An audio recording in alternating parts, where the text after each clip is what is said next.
Hello, Oh, I welcome gotta back to Chrono Trigger. Saba's here. Welcome back to Trigger the Chrono. What the fuck? I have no idea if Adrian's gonna be here or not. Once again, he never tells me anything, and apparently, despite us doing this for almost 4 years, he forgets that we stream every weekend at exactly the same time. So, whatever. I know, it's always such a fun time. Saba, how was your Thanksgiving? My Thanksgiving was good. We could not host at our house, so I went over to a family friend's house, and it was great. How was yours? It was similarly good. We had a very small get-together. It was just me, my parents, my sister, and my nephew. So we had, we had dinner, and dinner was fine.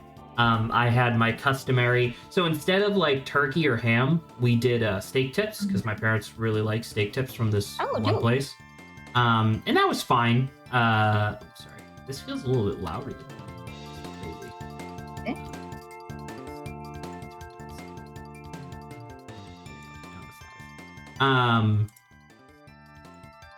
What was I just saying? Yeah, so we had that. For me, the meal mostly consisted of buttered biscuits, stuffing, and mac and cheese.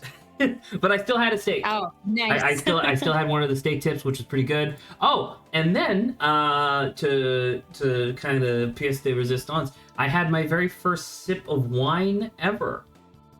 It was disgusting. I'm sure it probably didn't taste good. I always forget that, like, alcohol, like, I don't know, in my mind wine tasted very different, I guess, but I'm realizing, like, the further away from that, like, sip I am, the more I'm realizing, like, what I thought wine tasted like was wine minus alcohol.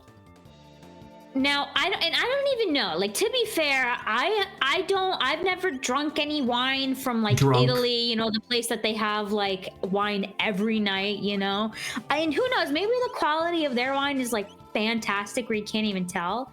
I mean, I can't judge wines too. I think the only time that I've ever had wine that I was like, this doesn't taste like just pure alcohol, was one that it was like a peach, maybe white wine or like a rosé of some kind, and that just tasted like peach candy. And then like another sparkling one, which it was like, kind of sparkling grape juice.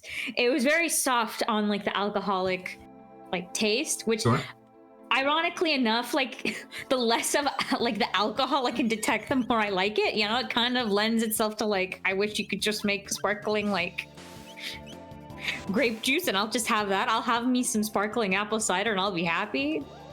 Fair enough.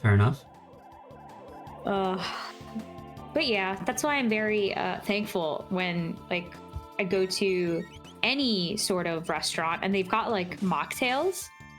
It's like fantastic.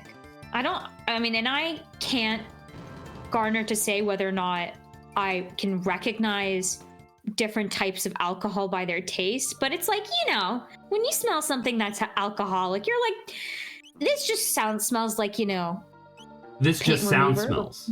This just smells like, I was about to say, what is it, like alcohol? I just don't like alcohol. And I'm like, that literally does not convey anything.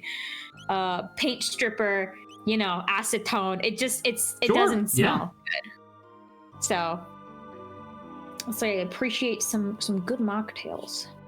And honestly, it's like, I think more like bars should do, and I think regular bars do that. I've just only been to like one place that's like beer specific, and they're like, nah man, we don't do mocktails. And I'm like, well, that's unfortunate, because you just you're gonna lose some like clients. oh no, I'm sure they're devastated.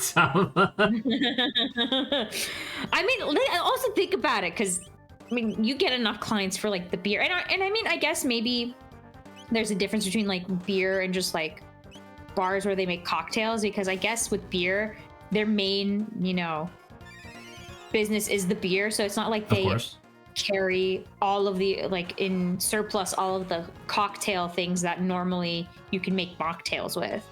So I mean, I guess, but It's unfortunate. Okay, I would take a. I'll always have a nice virgin mojito or pina colada. Those are tasty, even without alcohol. Mojito. So why is Chrono so low on HP? What happened? Did you accidentally forget to heal him? I don't know. Or is he being? Well, there's a slurp kiss coming in, so it's fine.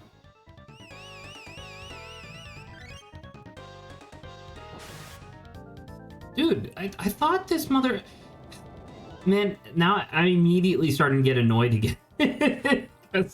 It's like, I hit this motherfucker with magic, he takes 30 damage. I hit the motherfucker with a physical attack, he takes 16 damage. I'm like, okay, well then what the fuck is he weak to? So let's just do... It was just the magic one. They just said to keep doing magic. Sure, I get that, but I just hit him with 2 different things of magic and it did fucking nothing.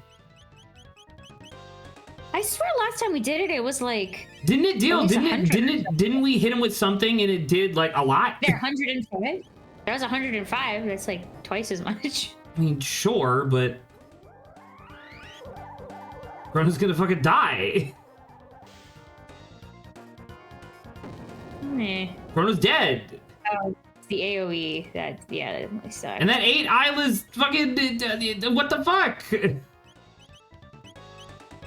God damn it. Alright, where's my fucking, No, not high ether. High potion? Yeah, high potion on Chrono. So did you end up seeing the what was it? The autumn points shop? Or what the autumn sale looks like? What do you mean? The profile, that's what it's called. Yeah, I mean, it's fine. It's like, it's them hanging out in front of a cabin with a bunch of animals. I will say, whoever designed like the cat Steam girl with her little cat sidekick does not officially have a name, by the way, which is shocking to me. I know, they just... I'm like, they won. At least they won me over. I'm just like, I'm gonna buy this now all the freaking time. Except for the summer one, because we went through the summer one and there were seagulls, and I'm like, I'm not for that. Yes, I'm aware. I kind of want to reset again because this sucks. Well, I can always raise. I'm gonna be waiting for winter though to get the winter profile, and then I'll be pretty set. Most people normally care about the sale, but I understand what you're saying. Oh, well, 100% as well. This sale is dog shit, by the way. Like, it is. To be fair, it's the autumn sale, which you don't really expect the autumn sale to be that great, but like, it's like I don't know. Somebody said it on Reddit, and I truly believe them when they're like, how insane is it when your game is on sale and it's still over $60? You know? And it's like, Jesus fuck. Yeah. I mean, and I'm assuming, right, literally everyone who's on sale now will be on sale for the winter sale, you know? I would hope so, because normally the thing with normally the way that it works is there is a time limit in between how often you can have sales, but I'm assuming I'm assuming the sales are just going to I don't think the sales are going to drop for a week. I think it's going to be right on through that week period. Oh, there's an Adrian. Hello, Adrian. Hello. I just had some leftover stuffing that I made after Thanksgiving. Well, I hope you enjoyed it. He's very faint for some reason. Oh, he's now closer. I was gonna say my mic was pointed away from me. Anyways, I love you. All right, there you are, Adrian. Like, the only thing I'm potentially interested in getting is like $11. Like, normally it's, I need to check. Oh, Elias fucking dead. Normally it's like $13, and this is the first time it was on sale, and I'm like, eh. This is fine, but I'm not like super interested in other stuff right now, I think. Or if I am, it's for PlayStation, not Steam.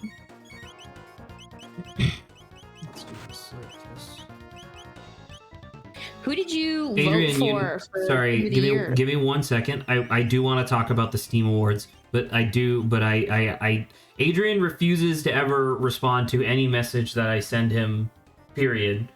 And I demand that you respond to the most recent thing that I sent you. I don't care. What do you mean you don't care? I mean, I don't. All right, whatever. You're allowed to just not like things anymore. That's fine. I can't force you to, but I was excited. I mean, I saw it. I was like, oh, that's interesting. I guess. I'm just saying, the guy never wears his hair long. I've literally only ever seen him have his hair long either for skits or for Starstruck. Sure, but like, what's that one? I don't know. What's that one Brian David Gilbert thing where it's like, you're not my friend. You get to say how I look. Like, I just thought of that and I was like, okay. Sure. What does it have to do with anything? I'm not saying that he has to cut his hair. Well, That's what the BDG quote was saying, was people complaining about him cutting his hair. Right. I mean, I just don't care to pay much attention to how they decide to look. Okay. Well, when Starstruck Season 2 comes out in two seasons or whatever, I'm gonna point and laugh at you. How about that? Well, it's gonna come out and I'll be like, oh, cool, that's neat. And I'll probably watch it. All right. So, Saba, you were asking about the Steam Awards? Yeah, I was wondering what you voted for. I don't remember. Let me double check. Let me see. Like I know many of like my stuff isn't like mainstream, so I was like, you're probably more in the know than me. I mean, a lot of the stuff that I voted for, I think was like the upper echelon of indie stuff. So let me see. Like I put like, what is it that the lo-fi? You know, the thing that I keep like gushing about. the thing that I keep getting recommendations for now on Steam, and I'm like, I'm good. Because is it because of me? Because I think it's because I did open it once. Like I opened up the Steam page once, and now it's like, oh, do you want cozy game? And I'm like, maybe, but not really. It was the one that I really want is the they had a trailer for it a while ago. It was like one of those like chill hop like cozy games, but it wasn't really a game. It was a simulator where like your monitor is a train window as it's like going by the countryside, and it just has like music, and I'm like, dude, that's fucking sick. I want that. Yeah, I mean, that's like similar vibe, yeah. So I put that for a couple of stuff just because I'm like, I'm just gonna do one of the things that really and sure, like objective game, maybe Steam game. I'm like, I'll just do my personal favorite like game of the year, at least for me. Okay. I think I'm allowed to do that. So game of the year, Balatro, obviously. Labor of Love, I put Vampire Survivors instead of Baldur's Gate 3. Skip. Most innovative gameplay, I put UFO 50. Best game you suck at, I put Nine Souls. Best soundtrack. Oh, did you get that, by the way? Yeah, of course I did. Oh, did you get? Okay, because that was the one I demoed, I think, and you like didn't believe that I actually tried the demo, and you're like, Saba, this is like way more gory than I expected you. Yes, because you bitch and moan about Monster Hunter, which prior to Wilds didn't have blood in it. So it's like, yeah. But okay, so that one's difficult, huh? I haven't. I don't think I've beaten the first boss yet because I just keep dying to. I keep dying to this. There's like a mini boss before the first boss, and I keep dying to it. Mm-hmm. But anyway, best soundtrack, I put Penny's Big Breakaway. I really like that. Outstanding story rich, I put Mouthwashing, obviously. And then Sit Back and Relax, I also put Balatro. So I skipped outstanding. Oh wait, why did I skip outstanding visual style? I don't remember doing that. Oh, sure. That's not bad. In which case, Cross Blitz. There you go. Better with Friends. I don't do multiplayer. And then best game on Steam Deck, I literally can't nominate. And then VR, I also cannot nominate. So there you go. True. There you go. That was all of them. That's pretty good. How about you, Saba? My like game of the year / sit back and relax award is the Spirit Lo-Fi thing that I told you about before. Yep. My Labor of Love, I said Coral Island just because I know that Baldur's Gate is phenomenal. I feel like 90% of people are gonna say that. So I'm just like, I'll just throw this at Coral Island because they are doing a lot of great work. Sure. I mean, because it's like it's really about ongoing development, right? Like that's what you're supposed to focus on for that category. Yeah, added a ton of stuff. Yeah. So, now I will say, 1 or 2 of the games in Honor I technically haven't played, but I'm like, they're technically out, air quotes, which was Outstanding Visual Style Award and Outstanding Story Rich Game Award. I put for Hades 2 because I'm just like, why story for Hades 2? Well, normally based on visual style, I get 100% because the game looks Hades incredible. 1, I usually tend to like the story a lot, but I it's also because it's like I did see mouthwashing, but I done. Isn't that kind of just pick? Isn't that just kind of picking favorites? Because it's like the story's not even done yet. You don't even know how the story ends. None of the other things here I've like played or like know anything about. I guess that's fair, but I mean, you could also... The thing that I wish that they did, because they give you recommendations, which I do appreciate, but I wish that they had a button there that would take you to a filtered version of your library of games that only came out this year, so that way I could actually look through them. Because they... Oh, that's really good. Well, because they have like a search bar where it's like, oh, you could search up whatever game you want and then nominate it. And so I tried to do that, but all of the stuff I kept wanting to nominate actually either came out last year or the year before. And I was like, oh shit, I didn't realize that. To even tell. You know? Or, I mean, because it's also like half the stuff that I play with you is on your account. I mean, of course. And so it's like, it's unfortunate, but it's like, I don't have access to art. I don't even remember what we did. So it's unfortunate. It wouldn't pop up for me to like, if only we had some sort of like, I mean, you do also have to own it in order to nominate it, so that is also fair. But if only there was some sort of like, I don't know, living archive of every stream we've done. Well, we do have that. We do have that. It's just definitely less convenient to have to go like and try very to true. search. Very true. I cannot argue with that. How possible it is to like search through your library, but like I know it even has like a. If I go onto like your profile, it's like your friend has these games, right? But it's just kind of annoying. Sure, that makes sense. I skipped a VR game, Steam Deck, Better with Friends. I was like, kind of like, why is It Takes Two here? Because I'm just like, isn't that like from? Is that wait for what category? For Better with Friends award? Because you could do that multiplayer. No, yeah, but maybe I'm just like, was it this year or like? That's a good question. Like, I don't know how that works. Losing my mind. Actually, I'll nominate Luma Island. That's one of the demos I played that I thought was like kind of cool. Why not? Yeah. I don't recognize anything else. Most Innovative Gameplay Award. I chose. Maybe I don't understand this that well, but Tiny Glade. I put Tiny Glade for that. You thought Tiny Glade had innovative gameplay? It's hard to like describe it as gameplay, but just how like smooth the whole experience was and how like quick it is to like adjust to like what you're trying to create. I just thought the experience of itself was really, really cool and kind of I don't want to say fully new, but I guess newish to me. Fair enough. And then I don't really have a best games that I suck at because I don't like download too many like Souls-like games. Killing the goblin just instantly kills the fucking the bulls. Fuck. That's what I assumed.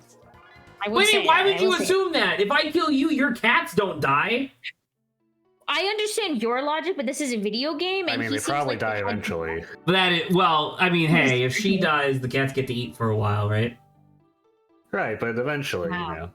Especially with how much meat is on top of his corpse. Not a lot, you know. That is true. It's like one bite.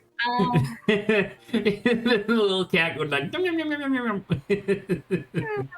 and then the last one I did for best soundtrack was the Rogue Prince of Persia. I said I would do it, and I did it. Sure, that makes sense. I could see that. What the fuck does Omnilock mean? You see that status effect? Omnilock? Yeah, what is that? It must be like you can't do fucking anything. I can't tell if you have... No, it's not like you have low visibility, because you can see outside whatever this circle is. Adrian, are you nominating anything for the Steam Awards? I didn't even know Steam Wars was a thing until you guys started talking about it. I'm looking at it right now. Yeah. Welcome. You can do it right now. Because traditionally the way it works, because I find it weird, right? So I told you before, Sava, of like I suspected that the autumn sale cosmetics would have like a turkey theme because they waited until the week of Thanksgiving for the autumn sale, right? Oh, yeah, and it's just kind of fall. Yeah, it's just kind of fall again. And I was like, okay, so what's the fucking point of that? And so it's really weird because now I almost wonder, because normally the Steam Awards is a little bit ahead of the winter sale, right? That's normally how that works. So now I'm wondering if they waited for the autumn sale to coincide with the Steam Awards, so that way people could just immediately buy the games that were nominated.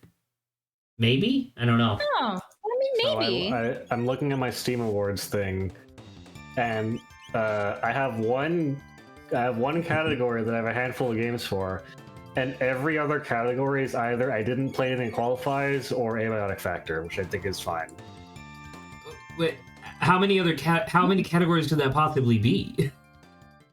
that you only have like either no or one option. 1, 2, 3, 4, 5, 6, what? 7, 8. How many categories are there? I need to remind myself before he lists out. There was only like 12. Only 11. There's only 11. And for 10 of those, it's either I didn't play in the qualified or Abiotic Factor, which I don't think deserves so an essentially what that means is that you just didn't buy any games this year. Yeah. So there you go then. I mean, I bought Crusader Kings 3. Yeah, it didn't come. It didn't come out this year, but that is fair.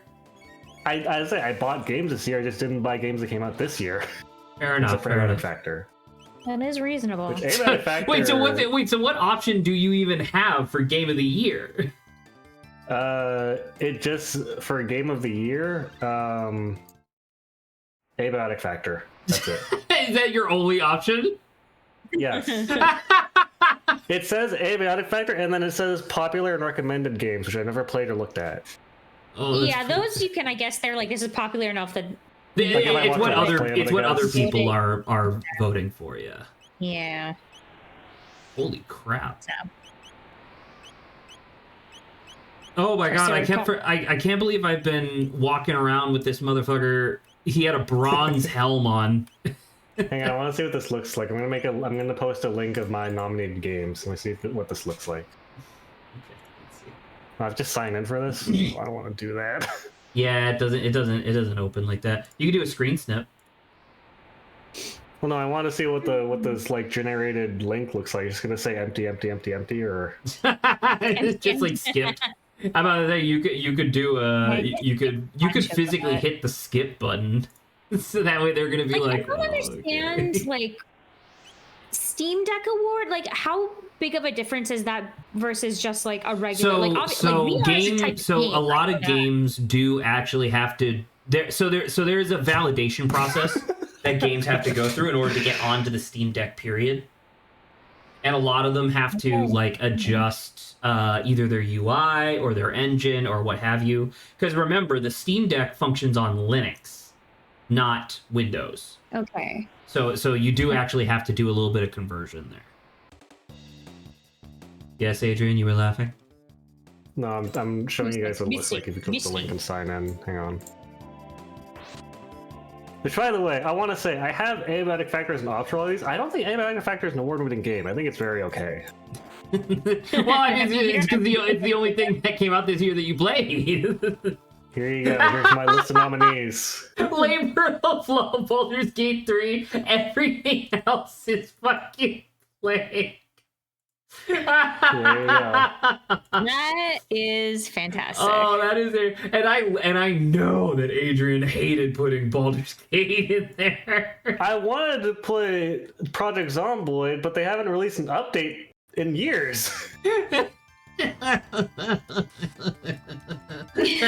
funny. I mean, at least Labor of Love isn't about how maybe good the game is, just how much effort they put into it. So that's why Adrian was like, fine. I guess it's okay. It's just No, it's just the fucking inherent comedy of sending the screenshots of your nominees, and it's like, wow, I guess you just really didn't like anything. You're like, no, I didn't have any ability. You know how I frequently say I don't play AAA games. I think we remove the qualifier. I think we say I don't play games. I think you just don't play games. I mean, because I was talking with one of the people from in like one game. I've been talking with one of the people from Cogswell that I still like maintain regular contact with, and me and her both agreed like this was an excellent year for like indies. Like there was a bunch of really good indie games that came out this year, and it was just like, I don't know, like me and her both commiserate on the idea of like, man, AAA games are fucking dog shit, especially for how much they cost. And so we're just like, reveling in how many nominations we have, but it's like, what about Black Myth Sun Wukong? Wasn't that a thing? Sure, it's like a 7 out of 10 that has like a bunch of pretty graphics, so people were like, ooh, game of the year. Isn't it a Souls-like kind of? It's so the definition of Souls-like, and we don't need to actually get into this, but the definition of Souls-like is really loose because it's like, yes, Sun Myth or Black Sun Wukong, whatever, I don't remember what the name of the game is. It does have Big like Black Sun Wukong. Thank you. It has the equivalent of like an Estus flask. It has a dodge roll. It has a system where if you die, you have to then go back and kill the enemy that kills you in order to get your money back. It is difficult, yes. So it's like all of these things together. It's like, yeah, technically that is just a Souls-like. Like I can understand that, but at the same time, it's like there's no world exploration. You'll see screenshots of like, wow, look at this environment. But what they don't show you is that if you actually like play the game, it's all like invisible walls, like channeling you into like hallways and rooms and stuff.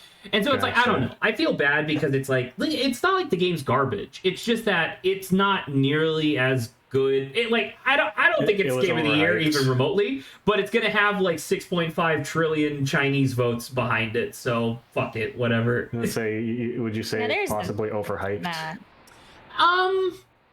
I wouldn't I don't know how to say this.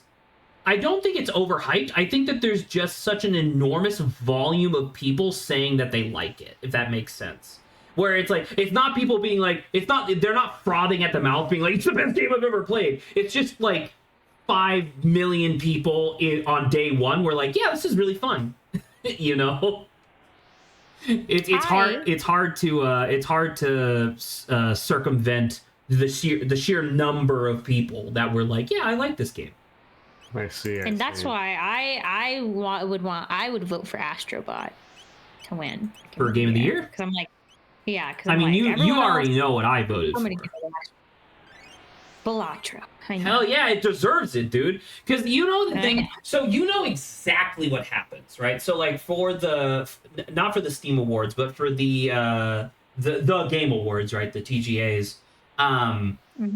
What they do is they get like a bunch of games journalists, and they all get locked in a room for like 6 hours straight, and they all talk about like, okay, what are the categories we're going to do this year? What are we nominating for those categories? So on and so forth, right? And I can guarantee you the reason why Shadow of the Erdtree qualifies when literally no other DLC has ever qualified was because every single person in that room played and loved Shadow of the Erdtree, which means that they decided to bend the rules, right? And then there was absolutely a small cluster of like 6 motherfuckers who would not shut the fuck up about Balatro. And like they had like a padlock. They like locked the doors and the windows, and they were like, we are not leaving this room unless Balatro is nominated for Game of the Year. It's not going to win because it's an indie game, but the fact that it was even allowed to be on that list is staggering.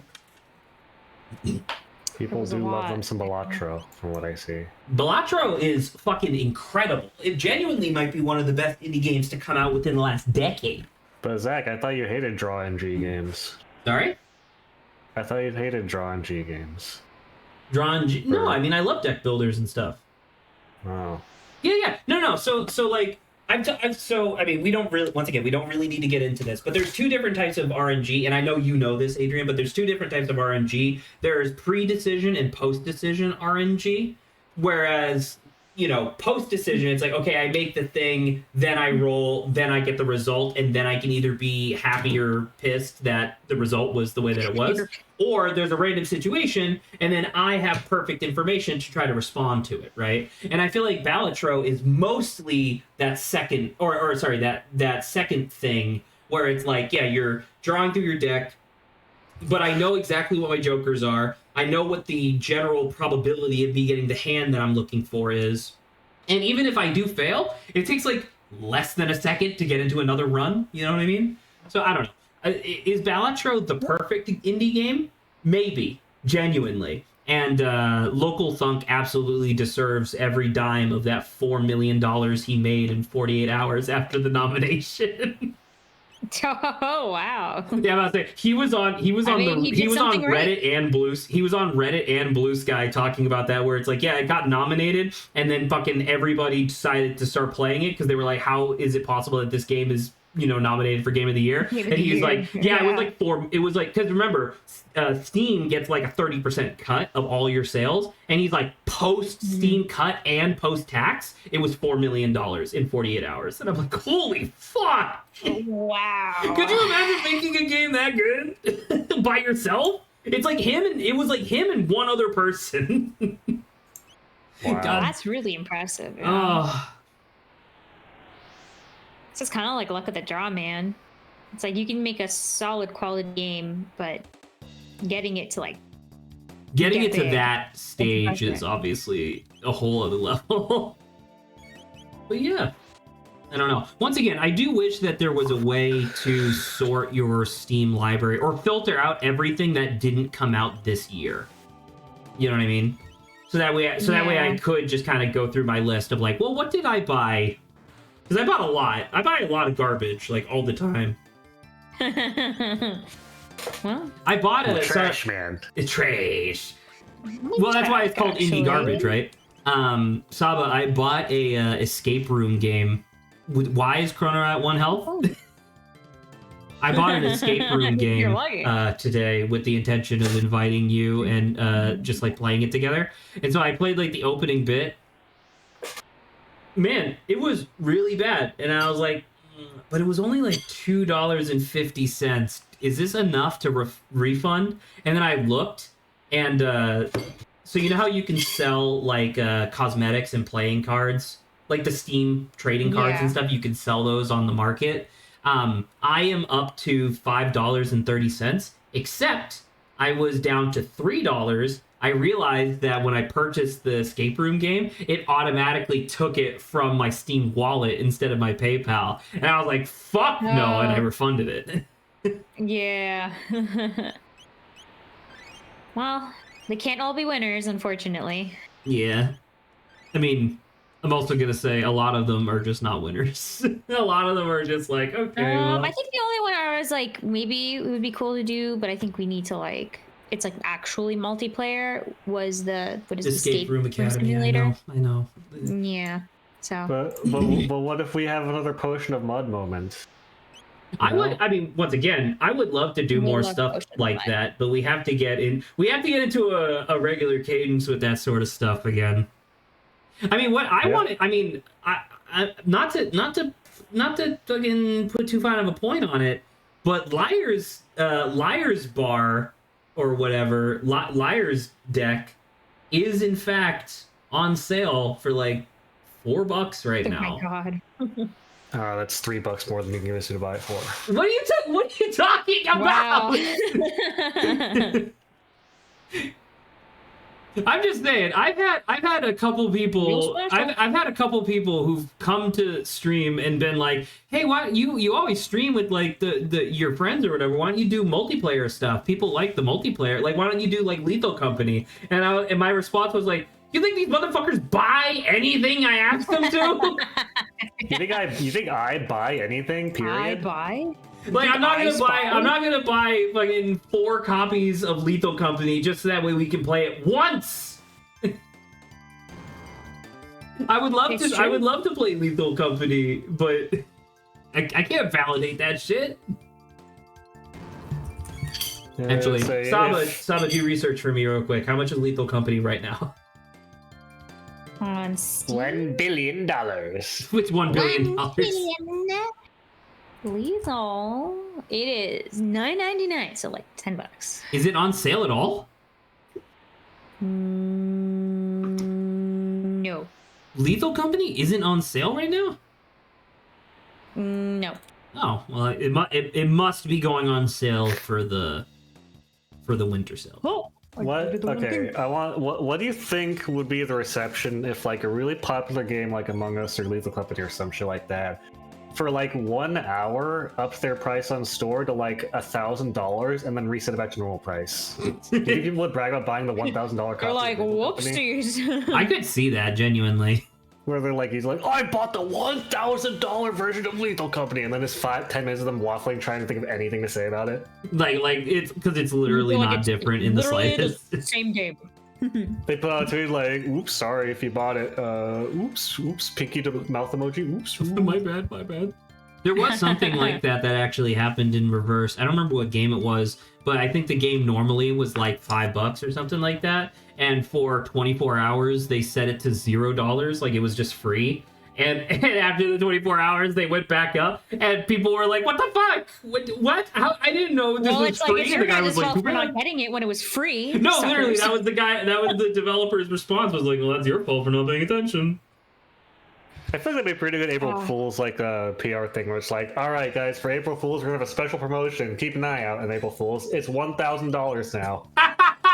And I mean, genuinely, that would be really funny. You would definitely get a couple of influencers being like, well, now I gotta buy it for the content. Baldur's Gate 3 April Fools, they sell it for $1,000, and then Larian, like too many people buy it because the game is just too popular, and they were doing it for the meme, and so Larian has to be like, all right, well, we're donating all of that to charity because that's unethical to keep. Gotta sometimes keep an eye out on the free stuff, but it's like how to separate, stuff like Apex Legends, which is like obviously that's free, versus like maybe it's special offers. Is that what it is when like a regular game they're like gets reduced by 100%? Off. I mean, I don't think they do that much anymore. Well, if you want, you can get World of Warships right now for free. World of Warships is already free. Well, they're saying it's a special offer. Source filmmaker. That's funny. Thank you, Penis69. No. Palia ended up getting kind of big. Who? Being open world and Palia. Oh yeah. There, Olivia kind of suggested that to me a little while back, and I played it a little bit. I thought it was fine.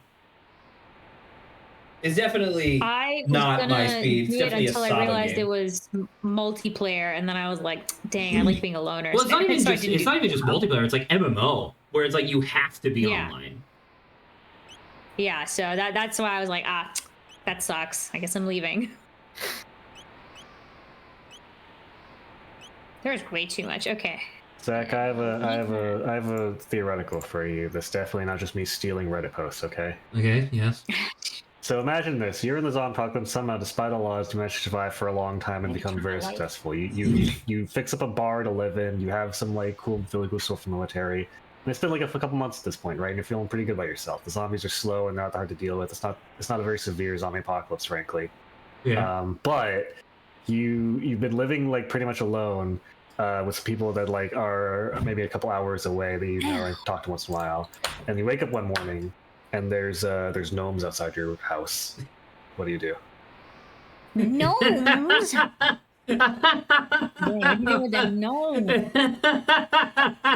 The screenshot really helps. So okay, so are the do the gnomes do anything? No, they're like garden gnomes. That's a threat. So it's just clearly somebody set up a bunch of garden gnomes. Yeah. All right. I count that as a threat. I think someone did something. I take them and I arrange them on the roof, just in a line.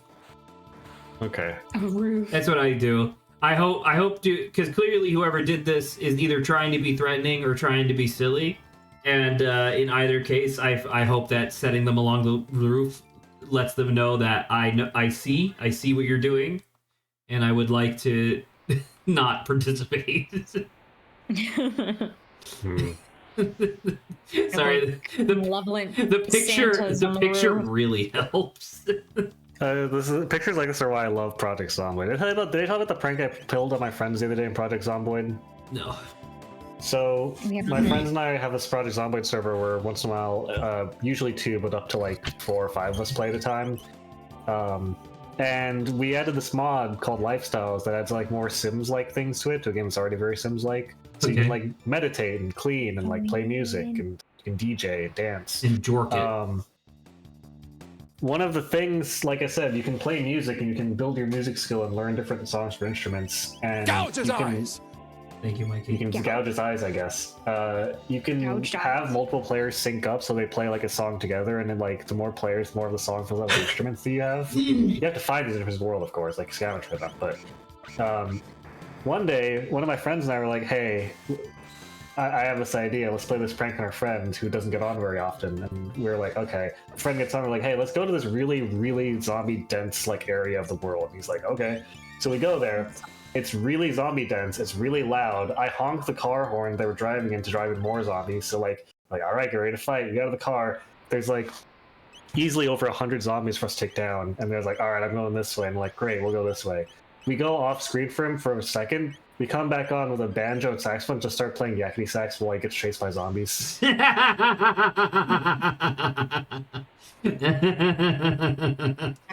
good. Because banjo and sax are the core of yakety sax, so it was most of the interest we needed. Oh, that's really good. The guy, he was so fucking pissed at us. He was like, "I can't believe you, fucking God! How dare you!" Like he turned on PP and almost tried to shoot at me. It is really good though. I love Project Zomboid. It's a very fun game. Oh, because of my carpet. You can do so much shenanigans in that game. They're releasing a major update for it, but not multiplayer, which is very sad. Thank Christ they hit the same guy. So, what are we in the okay, I know we had to get back to this time period, but can I be reminded of why? We couldn't go. Your question is, why did we have to go back to antiquity? I'm assuming that's what this time period is called, then yes. Correct. So we had to go back to antiquity because the evil queen is doing the exact same thing that Magus was doing in the medieval era, where she is trying to use the power of Lavos in order to like become ultra powerful or whatever, which is going to awaken Lavos and destroy the world. So similar to the Magus thing, now we are also stopping the evil witch queen. Hey Obo, how did it feel to cameo in the Pokemon anime? It felt like this. It should punch the camera. I love seeing Disco Elysium screenshots. I don't play the game anymore, but it's the rating is still so good. I don't know you shit. Oh, he pops out his puffs with indignation. You don't owe me shit. Oh, officer, you're right. You don't owe me shit. You owe me money. Kim turns to you calmly. We do not need to assert ourselves here. We only need instructions from him. This is the proprietor, remember? No, he called me a beep. but you see, he didn't. Because I remember.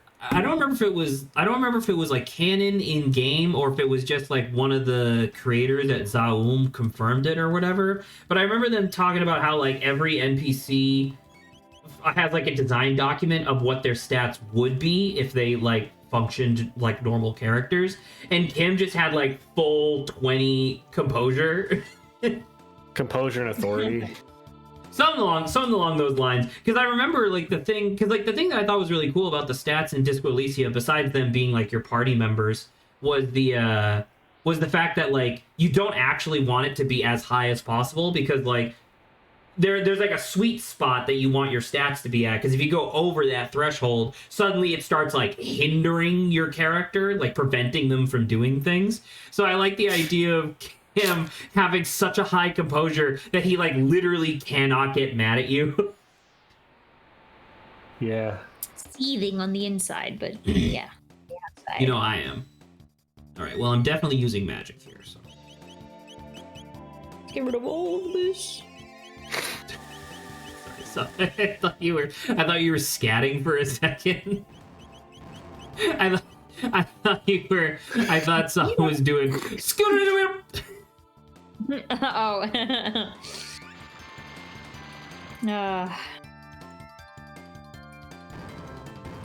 You know what we need to go back to? Teaching people how to ride horses and then shoot bows off of horses. I think that's a skill everyone should have. I hate to, because I know you were making a point, but I thought you were going to say we need to start teaching people how to ride horses and then shoot them off of the horses. Oh my god. Oh my god. I mean, as long as the horse is not the one getting shot. I like that idea. Is that it's like educational entrapment of like, all right, we're gonna teach you how to ride a horse, but only because I want to shoot you off with this this lever action just rifle. Because I want you to know what it feels like to be thrown off a horse. What the fuck is wrong with that guy's face? I don't know. Why is he shaped like he got that guy is shaped like he got punched in the face by like or Tom from Tom and Jerry. Villain.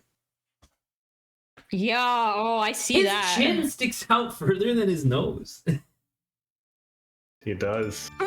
He looks like he's just saying, like, you know. Adrian, please stop posting these grotesque images of fighters mid-punch. Alright, fine. I won't post the guy that's like gotten punched already. How about the stance? It's a powerful stance. Mikey says I didn't even process that it was Saturday. That guy is a JoJo's character. That guy is like, the stallion, it could be anyone. And it looks over. It's the guy standing like a fucking idiot. He has a stand that makes you slanted. The stand would be called like Baroque Stylings, and and the name is like from an obscure 1930s rock opera. It's like, what? The stand makes him slanted, so he has a reach advantage because his torso was further forward. Would that be a reach advantage? Isn't reach advantage only from your fucking arms? There. I mean, it puts like your lower section proportion a little bit more. Sure, but it's a boxing. Wait, no, is that boxing or MMA? That's MMA. Okay, never mind. That is an advantage. Then it is a little hard. It would be harder for them to. It would be hard to leg you. sweep. That is true. Yeah.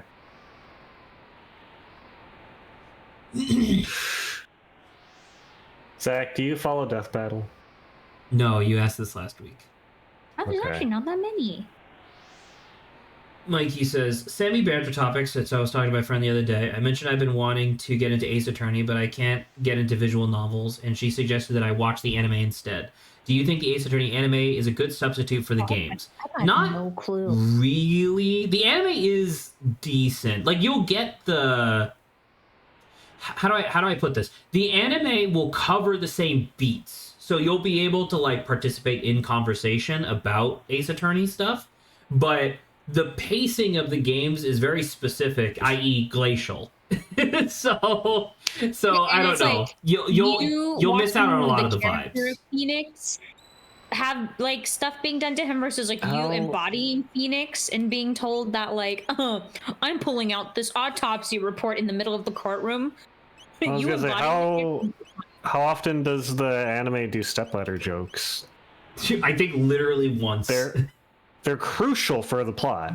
Yeah, very much so. Very crucial. At least must be in every game at least once. Multiple, and sometimes in multiple cases. Is everyone's? Do they ever acknowledge the wacky names in the anime? Like, no, everything. It's all completely straightforward, or okay. like played straight. because to the characters to the characters in universe, that's just the names. That's like that would be like if we laughed at Will Smith, where it's like that's just a name. Okay. That's like if we laughed at Will Smith, and but instead of becoming an actor, he was a blacksmith. But that's where the name comes from, though. His name was Blacksmith. That's amazing. His name is spelled Blake, but he's like it's pronounced without the E. Hold on. Sorry. Did I just get a time hat?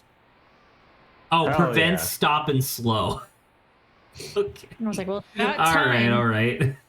It's literally better than my platinum helms. That's kind of cool. There you go. Triceratopper. Actually, doesn't she have more HP? She does have more HP. I should give the platinum helm to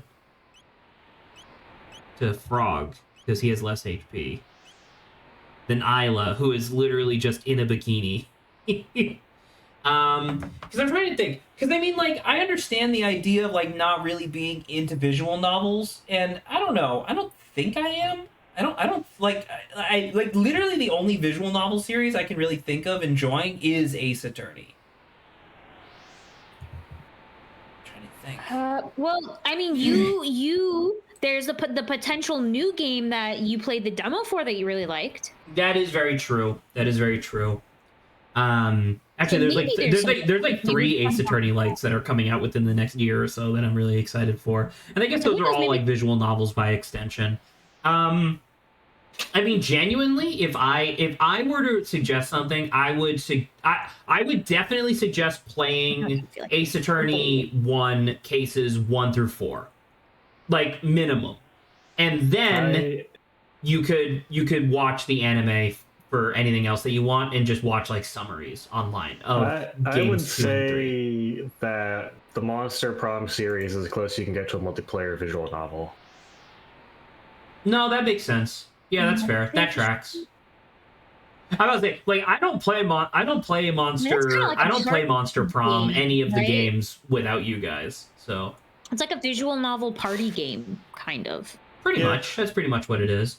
And I mean, like, you know, when I went back and I finished Great Ace Attorney 1 on my own, and then did Great Ace Attorney 2 on my own, man, those games are still cool, but they're definitely less fun without other people to like riff off of the bullshit that's happening, you know? I think I'd enjoy it more if it wasn't portrayed in the visual novel style, which sounds stupid since it's the whole point, but yeah. I mean, being portrayed in the visual novel style, what does that mean? You mean you don't like it when there's text on the screen? Yeah. Like, what does that mean? I haven't read a book in 5 years, let alone read a visual novel. I'm trying to enjoy a movie. His circumcision status is none of my business. What do you mean? Director's cut means that he's fucking ripped. I prefer actual cutscenes instead of PNGs with text. Does that imply that the original theater release is the director's bulk? Yes. Correct. For actual see, it's hard to explain. I mean, that's fair. Obviously, I'm assuming you're reasonable enough to understand that Ace Attorney 1 came out on the Game Boy. So they couldn't really do full cutscenes. And I totally get that. Oh my God.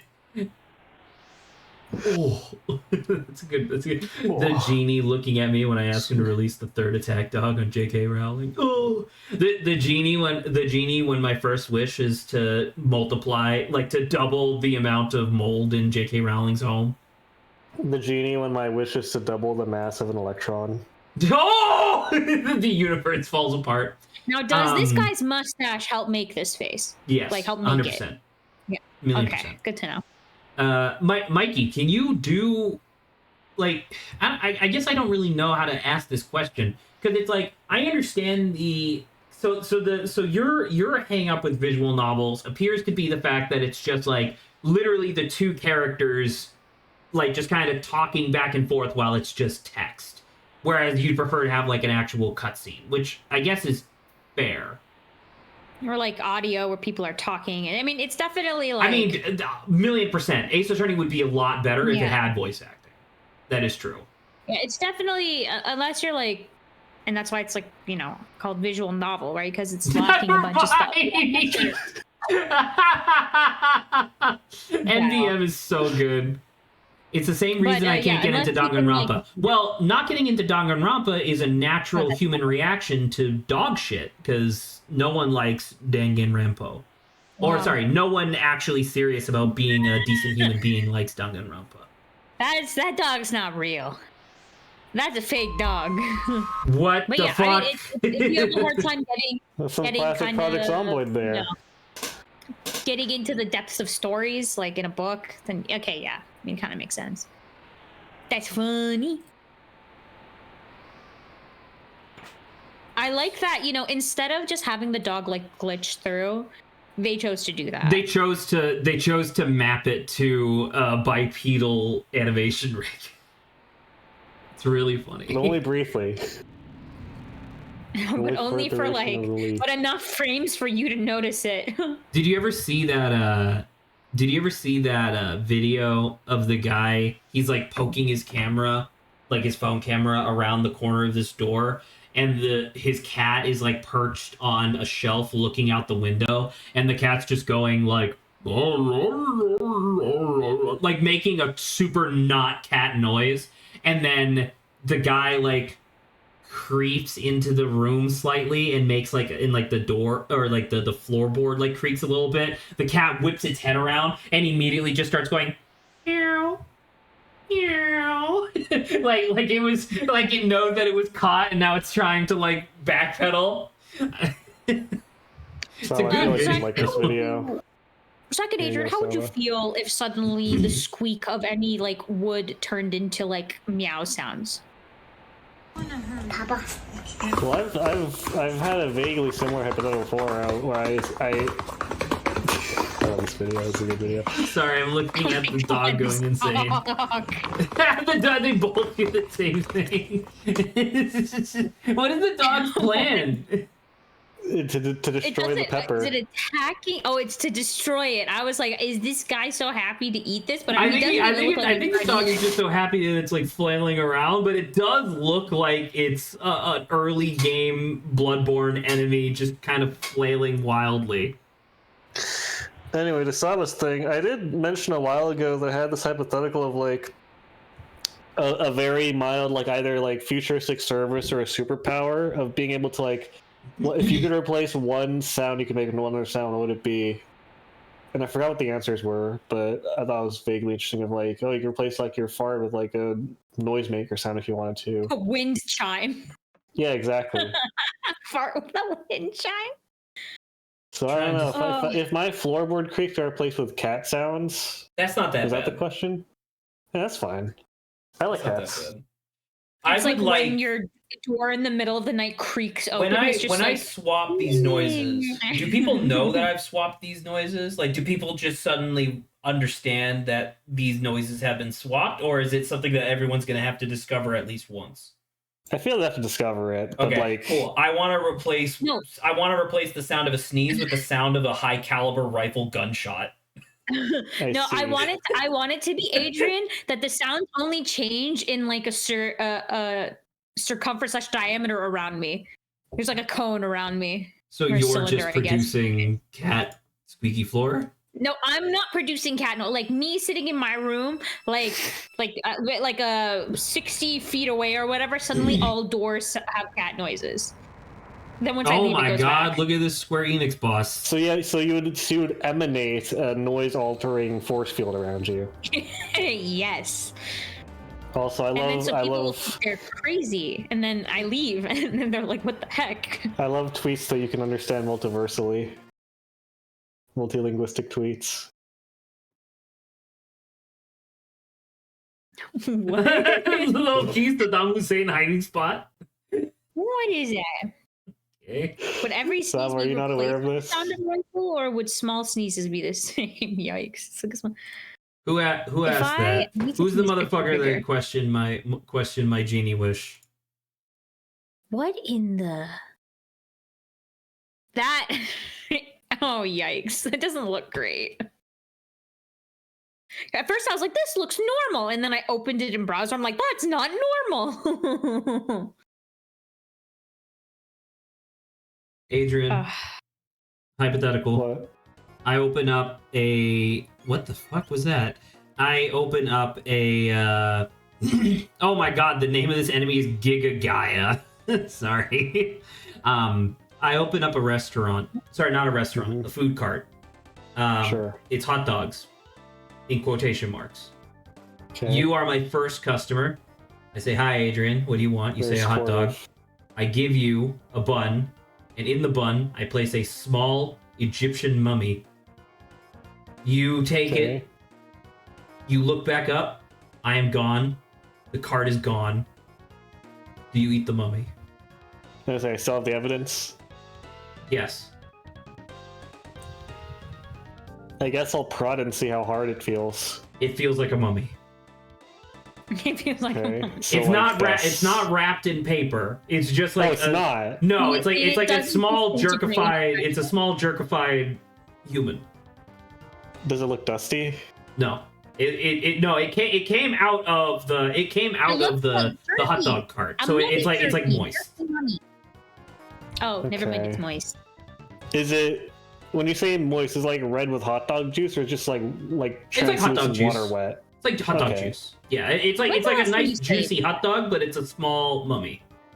But mummies are inherently dried out in like this case. So did it soak up the juice? Is it like a Correct. little plumper now? Yes. Okay. So it's basically just like Imagine a corpse covered in jerky. preservatives. Imagine in your mind a jerky hot dog. right. It's a corpse covered preservatives with Listen, we I guess- we don't appreciate the word corpse. All right. I'll bite into the toe and see if I can feel bones. Okay, you bite into the toe. You do feel bones. However, Curse of Ra. we're not there yet. However, How big is this mummy? your like primordial lizard brain tells you this is the most delicious thing you have ever eaten. You are. I think I'd take a picture of it and then see if it shows up on camera. That is See an what I'm going awesome insane. response. All right, you take a picture of the mummy hot dog, and on camera, it's a regular hot dog with a little bite Fuck, I'll taken eat the out rest of of it. it. Okay, you now Curse of Ra. Now Curse of Ra. Okay. Thank fair. you for your participation, Curse of Ra. Would every sneeze be replaced with the sound of a rifle? Would small sneezes be the same? Every sneeze. We do not discriminate here on Obo Stream. If you sneeze, even if you do a silent sneeze, gunshot. Oh, okay. Because I was like the same with the internal sneeze, but is it the rifle shot in your head? Like you know that hear thing it? that thing that I do where I sneeze, but I like plug up my nose, and so I fucked up my sinuses. Gunshot. Nice. 100%. Whatever. Go my scarab. Whatever. Go my scarab. Go my scarab is that it's great, Go the My great thing to Scarab. say. Ah! Since when did it have a boomerang feature? Since when did that have a boob feature? Woo! Yay, boo! The streamer that I still watch like very consistently, Northern Lion, he is one of the last bastions of people who refuses to leave Twitter. He has said on multiple occasions that he's not going to move to Blue Sky. He's not going to do anything else. If anything, he's just going to phase out of social media altogether, which I think is a much healthier alternative to any of these things. But it is funny because like Twitter, like especially post-election, Twitter has become even more of a writhing cesspool. And so Northern Lion is like, yeah, don't worry, you guys. I have like the perfect like culture filter, so I won't be radicalized. But I do want to ferry the good jokes over from Twitter to the rest of y'all. And so he posts a lot in the Northern Lion Discord server and stuff like that. But I think my favorite part about this whole thing that I just described is that every single thing that he quote unquote ferries over from Twitter is the most like niche inside joke, not funny thing ever. You know what I mean? Like, are you familiar with the Costco guys? Do you know who the Costco guys are? No. Long story short, it's a dad and his son. They got really big on TikTok. All right, Shagger, how's it going? Yo, what's up, CK? What's up, Vice? Thank you for being here. I should actually probably play the game. Are the cost guys in AEW? See, CK Vice knew exactly what I was talking about immediately. Yeah. So anyway, long story short, it's this dad and son who got really big on TikTok for doing like Costco reviews or whatever. And the long and the short of it is that they were on a wrestling show like over the last weekend or whatever. And it's like, that's so weird. Like. And I don't know. Northern Lion was just passing it around online, and it was just like, yeah, kind of funny. What in the world is an oboe shagger? I'm here to tell you, not much. Heyo. Oh. All right, let's get in there. Zab, are you there? You alive? I am. Raheem stopped by, and I'm like, oh, Raheem's still alive. Tell me, Obo does not fuck. I can assure you, Obo does not fuck. Tell Raheem I said hi. I haven't seen hide nor hair of Raheem in a very long time. Yeah, I mean he can hear you, so. Okay, in that case, go fuck yourself, Raheem. Saba started it. I did not say anything. Saba said he can hear you. That's all he needed. No, this is the politics I can get behind, by the way. JFK's corpse!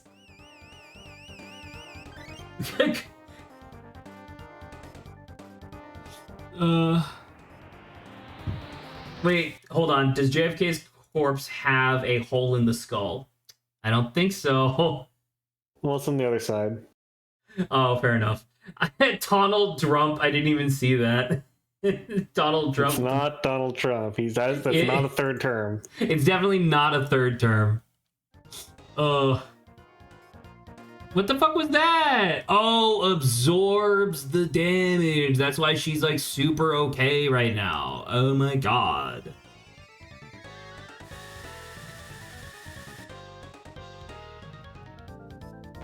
I mean, this feels like what I'm doing is working, I think. Just doing AoE turn over turn. That feels good. Anyone think I'm not gonna win this race? I guess. I've never fought Giga Gaia before, so I need a little bit of help. Well, I just noticed his big toothy grin. Yeah! Did he punch his teeth out? What happened to him? No, he opened his... The moment he cast his first spell, he opened his eyes and his mouth, and he's just been cackling maniacally ever since. Dude looks like fucking Cacletta. He does kind of look like Cacletta, actually. What is your guys' opinion on... Because it's like, I don't think we do it here in America, but like certain Asian countries, when you get into like a relationship, they'll do like anniversary for like...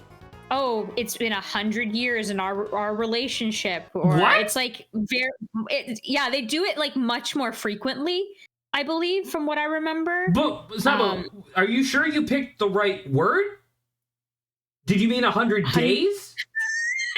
Sorry, did I say years? You said 100 years. I thought you were referring to how long Asians live. I was like, yeah, that tracks. Yeah, Adrian, are you excited for your 100-year anniversary? Not really. I was talking about immortals, within mythical legends. Well, I was saying, because like Asia has one of the longest living people, because those bastards refuse to die. So like, it's because of the MSG.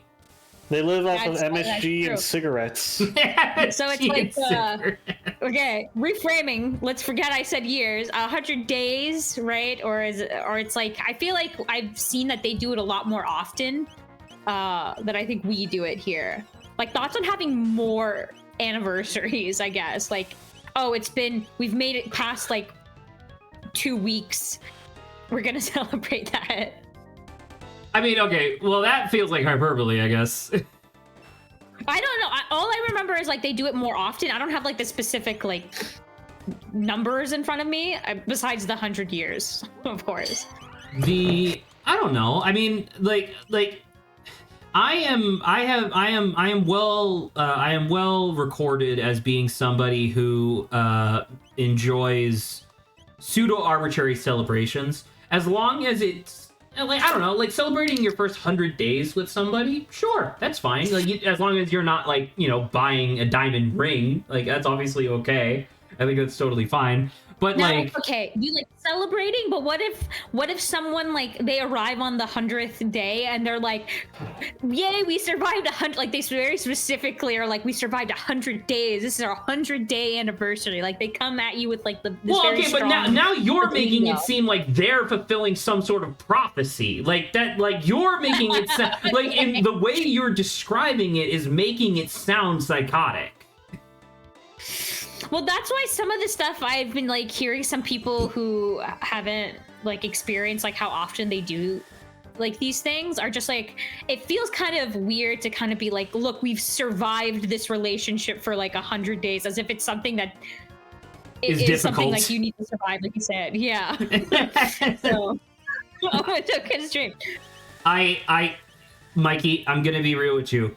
You are so lucky.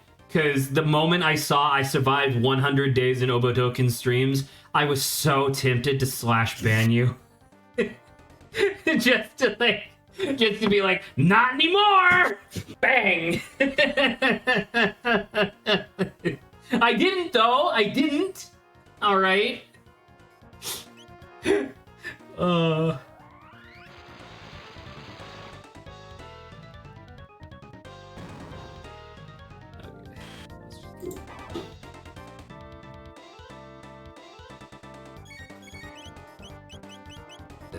Lightning rod this guy. He's too big. He's too big to boulder toss, right? It's like, imagine Mikey came into like chat every or like, you know, okay, an increment of like time being like, I survived 10 days, or it's our 10-day anniversary watching Obo stream, it's our 30-day anniversary watching Obo stream. I'd be like, okay, maybe there's, do you think there's like a specific time frame, Zach, where it's like, okay, this is a reasonable amount of time to be like, okay, this is enough time to like say like, okay, this is a good time to spend like anniversary? Because I know like 1 year probably is, like, are you asking what the shortest interval in my mind is where it would be reasonable to celebrate? Yes, actually that's perfect, thank you. Okay. The shortest interval in which I feel like it would be appropriate to celebrate would be 28 days. Okay, so that like would be a lunar month. Okay. All right. I think that's reasonable. Was that a satisfactory answer for you? Do I need to give you a dissertation? Yeah. No, it's pretty. No, that's pretty cool. A lunar month is good. I like it. Like awesome. by the phases of the moon, I like it. Well, I've talked about the idea of calendar reform like a whole hell of a lot over time. And I don't know, man. I just like the idea of months being 28 days. It's fucking Melchior! The guru of life was Melchior? We already talked. Wait, so does that mean that the Melchior of the medieval and modern day era knew that we were gonna save his ass? Is that why he was so willing to help us? Maybe he already knew. Wait, because the first time we saw, recognized us. So wait, hold on. So the first time we saw Melchior was at the Millennium Fair, where he was trying to like scam us out of a bunch of points. Did that guy know that we were this Chrono? Because you have to do this with Chrono. So essentially what happened is like 12,000 years ago, some kid saves you from a block of ice, and then 12,000 years later, you're like, this kid doesn't know who I am. I'm gonna steal his fucking chocolate bar. You know?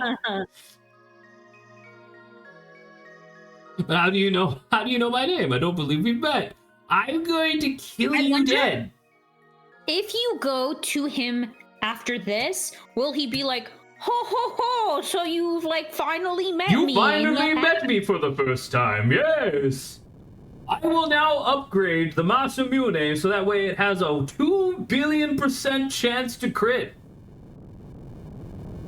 It will slice through their very atoms, thus creating an atomic bomb. Man, I don't have the fucking brain power to write or keep up with time travel stories. Weakness. True. Oh, well, there goes Mount Woe. Oh, never mind. It's coming back.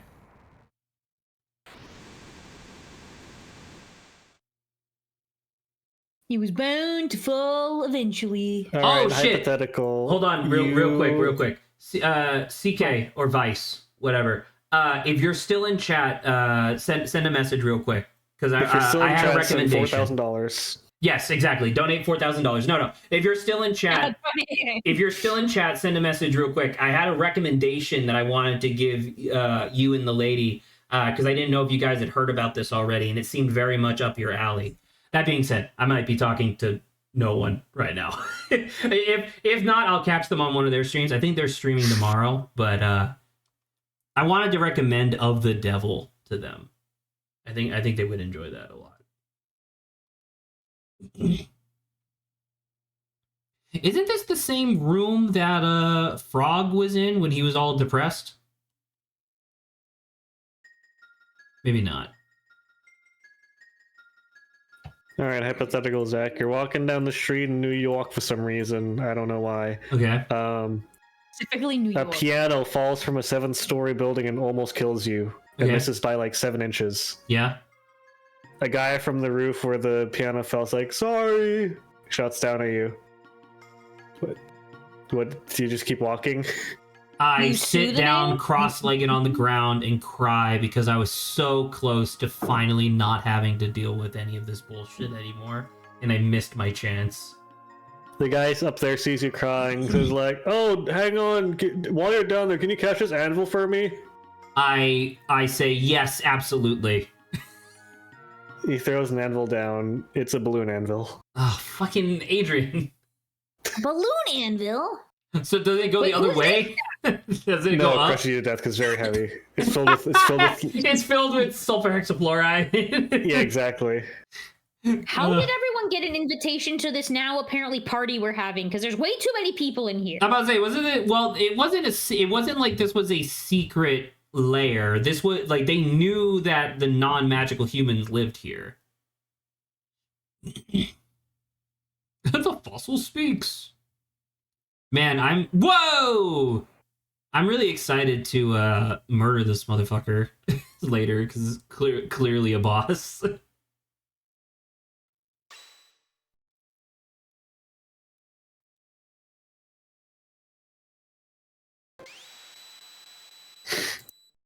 What happened? Did we just get executed? Woo! Oh, I thought they took everyone, but it was just Zach, do you think you have any to be an evil billionaire? Adrian. What? What are you talking about? You asked this. You asked this question many years ago, and my answer has not changed. Although the world around me has changed quite significantly. Okay. When you I want you to remember, by the way, the last time you asked me that question, that was before Elon Musk was fucking radicalized by like the alt-right. The person I was referring to back then about being a shithead billionaire was like Mark Zuckerberg and Jeff Bezos. I see. Like that's how long ago that was. And then everything changed when the Fire Nation attacked. Well, I mean, I do want to point out, by the way, that there's a lot of people online that are trying to describe Elon Musk's purchase of Twitter as being a $44 billion investment in his role in the government. You know what I mean? Because they're doing that fucking meme, whatever. That's that meme administration thing. I do want to just vocalize to make sure that it's out there in the ether somewhere, just in case people forget, that the reason why Elon Musk was forced to buy Twitter was because he had conducted literally over 100 individual examples of insider trading and market manipulation. and him like declaring like, oh, I'm gonna buy Twitter for $44 billion, which was literally 4 times as much of it as its like evaluation at the time, just to like pump and then sell off a bunch of his Twitter stock. It's like, yeah, that's why he was forced to go through with the acquisition. Otherwise, he would be in jail for, I don't even know, like 6 years. So it's like, it wasn't like it was some grand scheme to like take over America or anything like that. Like, he just did it because he was a shithead, and shithead billionaires get a lot of breaks, clearly. True. There's always been the phrase failing upwards. That phrase kind of sticks out in my mind a lot, because I can't even begin to fathom what it means to fail upwards, right? Like, I don't know if this is one of those things where, like, you remember that thing that I told you guys a while ago where, like, the bumper sticker that says honk if you like pizza is not a command. It's like a satirical explanation for why people are honking at you, right? So it's like, I feel very similar with the phrase like failing upwards, where in my mind, it's you literally failed to complete a task and then still get rewarded for it. And I don't understand, I don't know if that's actually how that functions or not. Because if that is how that functions, what the fuck? I have no clue. I don't know. I consider myself to be a little bit of a buffoon. I don't think I've literally ever failed upwards in my life. If I failed something, there's always been some sort of repercussion. But what if there wasn't? Hi, Vsauce here. Vsauce here. Have you seen the video of Vsauce making thermite? No. Thermite? He makes molten thermite by smashing 2 balls together. Okay. Like a single slag particle of molten thermite, I think. Jesus. Or no, molten slag, not thermite, my bad. Okay, well, that's different. Thermite is like thermite is it's a fucking thermonuclear explosive. I don't know if it's nuclear, but it is definitely explosive. I thought the heat exchange was on a nuclear level. I might be wrong. I have no clue. I'm not a scientist. I'm not Actually, a Vsauce. You know what? I'm now realizing not a you're probably scientist. right. Nuclear in the way that I described it as a quote-unquote thermonuclear explosion is about the fission of of atoms, not just them transferring heat. So you are correct. I used that word incorrectly. No, he does make thermite. By just Hang on. smashing 2 balls together? Yeah, here. I found the video. There's a really Oh. good part where he's like, "No, that didn't happen because If I'm you so smack two strong, heavy even metal though balls I together, am." And then just the continues energy like of their he didn't say collision will be that. focused at such a small point, enough heat can be produced with to the paper literally in burn a between them. hole Oh, through paper. okay. Try this at home. It smells like smoke, but let's make it even hotter. First, Yeah, I'll that's need cool. to rust up one of these balls. Oh, never A mind, bowl he of got water bigger. should do Okay. the trick. His 10 balls days got later, bigger. that's a rusty meatball. We'll wrap the other ball in aluminum foil, turn down the lights, put on some ear and eye protection, and start whacking. Oh, well, that's until cool. I mean, this science. happens. Did you see that? That is molten slag at more than 4,500 degrees Fahrenheit. Now that didn't happen because I'm so strong, even though I am. It happened because the collider What the balls fuck produced is the that? efficient Even needed though for I a thermal am. reaction. The aluminum reduced the iron oxide, the rust on the ball, to form aluminum oxide, elemental iron, and much more heat than I put in. Now that's what I call all of the comments around him saying, "Even though I am." that is kind of like that does feel like a line that would be slipped into the early chapters of like a mascot horror game, where it's like everything's all hunky-dory and normal, and then like the mascot of the show, i.e. Michael, says something a little off kilter, and you go, wait a minute, that wasn't right. Yeah. That didn't seem right. That doesn't seem right. That seems incorrect. No, that didn't happen because I'm so strong, even though I am. Fucking psychotic thing to say. So, they're taking Lavos's power, but like They their magic think comes that from they these think that people? Lavos. So okay, so the thing that the evil like witch queen said was that there's some sort of like god that rests within the world named Gaia. That's what they specifically called, which I thought was what we just fought, because we just fought Giga Gaia, but I guess that's a different thing. Maybe it's just like a spawn of Lavos or something like that. Nickname is Gigi. Yeah, got it. So that's that. But then there's the circumstance of I think she knows fully that Lavos is like the end of the world. I think her plan is just to hope that her Sky Kingdom is high up enough that they just get to ignore the bad meteor guy. shower that it will exactly the destruction of the surface of the planet. I think they're just hoping to like literally be above all that.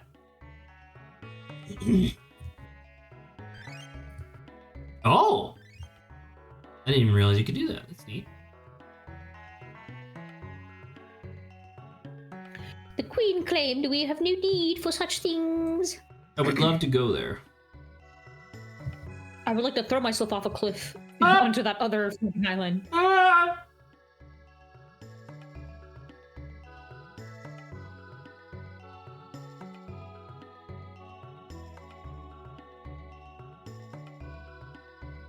Now, I guess I'm supposed to go to the palace? I don't remember exactly where I'm supposed to go, even though Melchior literally just told me. How are we supposed to sneak up on this lady if we just gonna walk through her front door? How are we supposed to sneak up on her, period? I don't think that's how that works. Capsule has not been competed yet, no. What if you snaked upon her instead and just like slithered over there? Oh, I scratched his back. You know what they say, you scratch my back, ow. And I got a magic capsule for my trouble. Ow. Why'd you scratch so hard?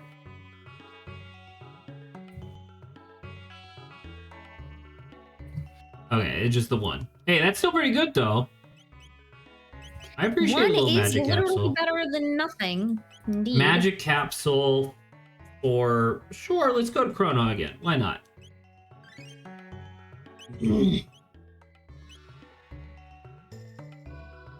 Zach, are you a smart fellow or a fart smellow? Fart smellow. Fart smellow? I'm a marshmallow. I'll take that title. Hold on. In this mellow Water ranking. summons wind. Wind makes fire dance. Why would he say that? It's the triangle, Zach. No, Is I he think stupid? I think it's the magic triangle. Because remember, you remember down here, there's this guy, right? I wonder if there's other books that I can open, like this. Aha! Water summons wind, so like this guy. And then wind makes fire dance. So where's fire? Is it you? No! Zack is the greatest. Hello? It began eons ago when man's ancestors stumbled upon a shard of strange red rock. Its power was beyond human comprehension. It cultivated dreams, gave birth to love and hate. Only time will tell how it ends. So it's like a dream stone. That's cool. What is he? What are you? I Is it obtained... really cool or is it actually lame? Inside it is a black gemstone. A gemerald, if you will. What the fuck do I need this gemerald for? Emerald? Okay, if it's a gemerald, what gem are you first thinking of? The Chaos Emeralds. The Chaos Emeralds, obviously. Yes. And then after that, Pokemon Emerald. Pokemon. So Emerald is technically the first thing that comes to your mind. Okay. Oh, speaking of Pokemon, by the way, Saba. Pokemon. I believe I told you guys on Sunday of last week when we had the... Wait, do we have a meeting this week or next week? See, Oh, sorry, I took my headphones off. Say it again. Yes, I believe we didn't have a meeting last week. So I think so not last week, but the week before. And I told you guys about the Pokemon cards where I was like, oh, I looked them up. Oh and yeah, it was like, you were whatever. talking about how much So it's for worth. Black Friday, part of the Black Friday thing, we went back to that game store, and I bought a pack of. He has physically left the room. Hard sleeves. He's physically like come back protective now. hard sleeves. And I went back through that list of cards, and I went to double check, and I was like, okay, well, what seems to be a reasonable asking price for selling these online? Anything where the selling price was less than the shipping price, I just straight up did not do, obviously. Okay. And I ended up with, I mean, you can't see this unless you're watching stream, obviously, but I ended up with this many cards. It's like a decent chunk of them. I ordered some soft sleeves. So in a couple days, the soft sleeves are going to arrive via Amazon, and I'm going to have to go back through this stack of cards, put them in a soft sleeve, and then put the soft sleeve in the hard sleeve, so that way they can like maintain There's protection. a lot of sleeves going on here. Okay. Apparently that's what you have to do in order to like, convince people to buy this shit. But this stack of Pokemon cards that I have here in my hand, after the like price estimations that I did, I want you to take a wild guess. I know you can't see. It's like, actually, I don't know. How many is this? Saba is blind. 1, 2, 3, It's true. 4, 5, My 6, eyes are 7, closed 8, all 9, the time. 10, 11, 12, 13, 14, 15, 16, 17. It is 17 cards. How Okay. much money do you think these 17 cards are hypothetically $250. worth? Or worth? Worse? Worth. $250. $1,000 each. Not $1,000 each, certainly not. $1,000 each. I think Zach would be like I would, Zach I would be would a millionaire if that was I true. would be doing that instead of stream right now. I would Zach be would be a selling. millionaire if that were true. No. Sorry, Saba, what was your guess? so like Four. $250. Damn it, my headphones came off again. Say it. $250. $250. $460. Wow. That's pretty good, man. Is that The total or thing each? that I wasn't expecting.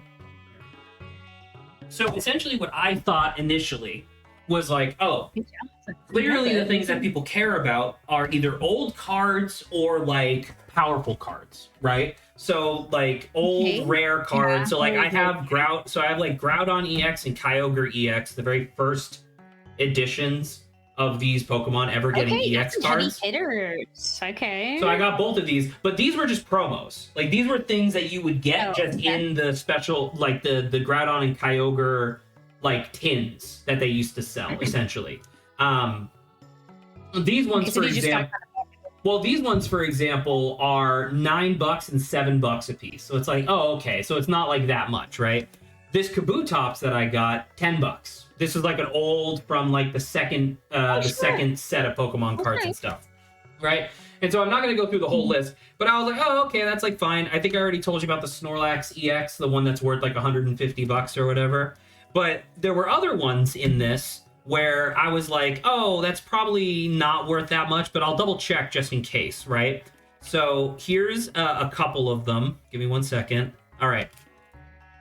So I have Jolteon and Flareon from the Delta species set. This was a set that was specifically about giving Pokemon either extra typing or alternate typing than what it would normally have, so right? it's like more rare than it's like a very specific themed. It was the theme of the set was that, so like for example, this Jolteon and Flareon. $20.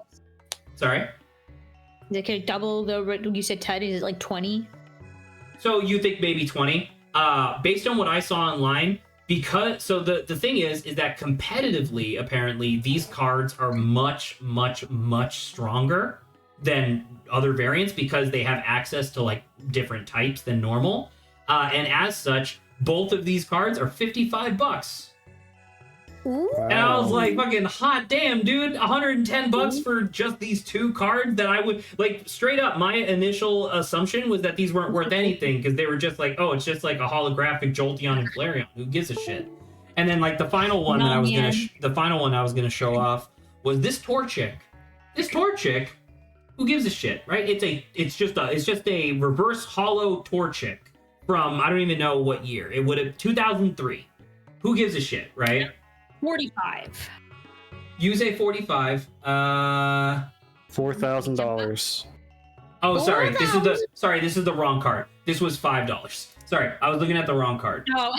Sorry. No wonder that one was weird. I looked at the thing and I was like, that's not right. Oh, sorry. I literally went to the wrong card. Okay, sorry. It's this Infernape level X. When I initially looked at this, definitely more, obviously makes more sense. This card, when I initially looked at it, like however long ago, get rid of you, thank you. When I initially looked at this, like however long ago, the price that I thought that this was worth was like $3.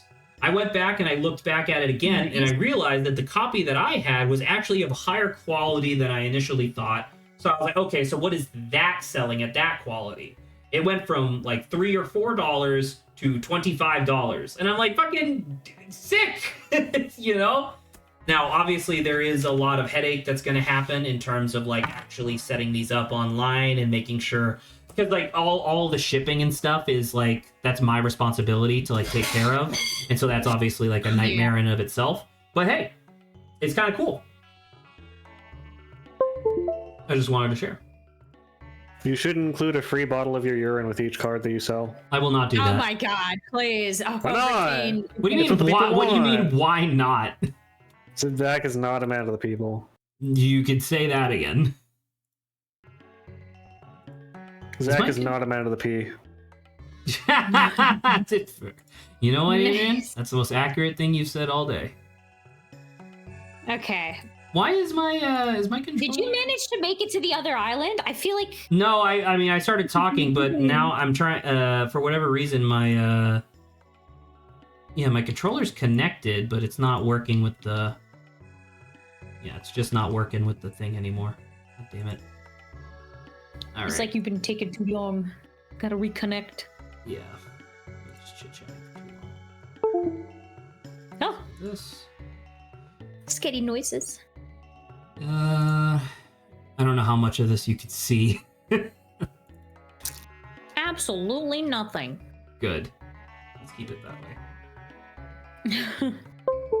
Okay. Project Blind Saba is online. God damn it. I Yes. see my little Yes. bubble. Oh my god, no, it's behind the scenes. Control config. Because that's as much as it says. It literally just won't let me. Okay, well. Open ROM, recent ROM info. Do you mind? No. I like how some of them they'll like, shorten it down. So like instead of why not do so it's like magnification filter, why not just do MAG filter? Because that could represent something else. Yeah, what if you need to put a gun in there? Exactly. Oh my god.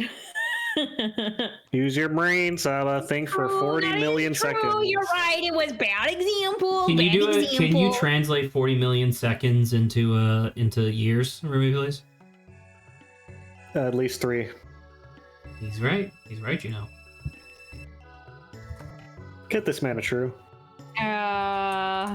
What the fuck? Why? What? What the fuck? I'm sure I got jealous that you were talking about Pokemon cards.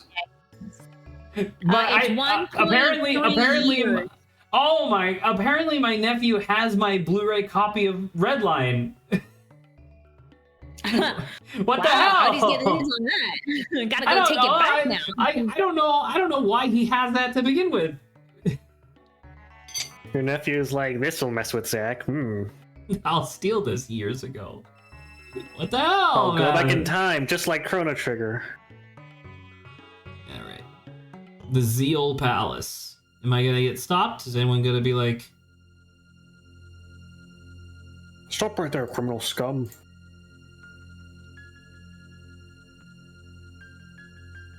being born of dreams? Dreams? The Queen's Antechamber. All right, let's get back in it. Let's get back in it, dude. Who would win in a fight, a chamber or an antechamber? They would touch and explode, obviously. Just like dynamite. That's true. 2 dynamites touching does explode. Focus for... Oh, that's me. That's my computer. You can see again, right? Just making sure. Yep. Oh, it's Dalton. He's so mad. Why is this... I decided to leave you alone. All right, time to fight Dalton. This motherfucker You is got this. absolutely... Just lightning strike him. Well, so this is a kingdom full of mages. What are the chances that this guy is not immune to all magic? He's actually weak to magic. He didn't pass his magic classes in magic school. I mean, maybe they're weak to physical. Maybe it's something where... No, he's definitely weak. He's definitely weak to this. So let's see. It's like, oh, imagine someone's relied on magic for so long, they're not really good at... It appears as if he just retaliates by having your health, I guess. Well, if he just keeps having your health, you have nothing to worry about. I'm about to say, I'll literally never die. That's how math works. Surely that's how that'll work. He's gonna have Chrono's health again. And as long as he doesn't do an attack that deals, all right. And then we just slurp kiss. As long as he doesn't do then he starts doing exactly what you didn't want him to do. That's usually what happens, Zach. Good job. All right. I mean, that seems good. All right, lightning rod. I mean, this must be just a distraction, right? Like something horrible is happening, like away from here. I'm sure there must be a part 2 phase. Darn it, burp. Is he? Bro is gassy. I'm about to say he just. Yeah. Oh wait, no, this must be an illusion because that was the exact same attack pattern of the sentry that we fought the first time we went in here. Okay. So this must be an illusion. So this guy is kind of like the Wizard of Oz. Or not? What's happening? Goodbye? He teleported to someplace. Maybe just as indigestion, Zach. You know what? Maybe I was not giving him the benefit of the doubt. I think the answer was to just feed him some like spicy food. We could have won that. He just shits himself? What are you trying to say? He just can't handle. Well, no, the you have to feed him spice food, then draw out the fight for 4 to 5 hours while he digests, and then shits it out eventually. And make him eat super spicy food, and then you pull out a carton of milk and be like, and pull out a gun. Do you want to give up? Can I share? I'm going to share an anecdote, and the first half of the anecdote is going to be totally fine, and then I'm going to pause and ask your guys' permission to tell the second half of the anecdote because it's less fine. Because it's evil. It's not evil, but it definitely might cross the barrier into TMI. Have you guys? Are you guys in the mental state of accepting the idea of like some things in life are just elixirs? You know what I mean? Are just like, for example, like potions.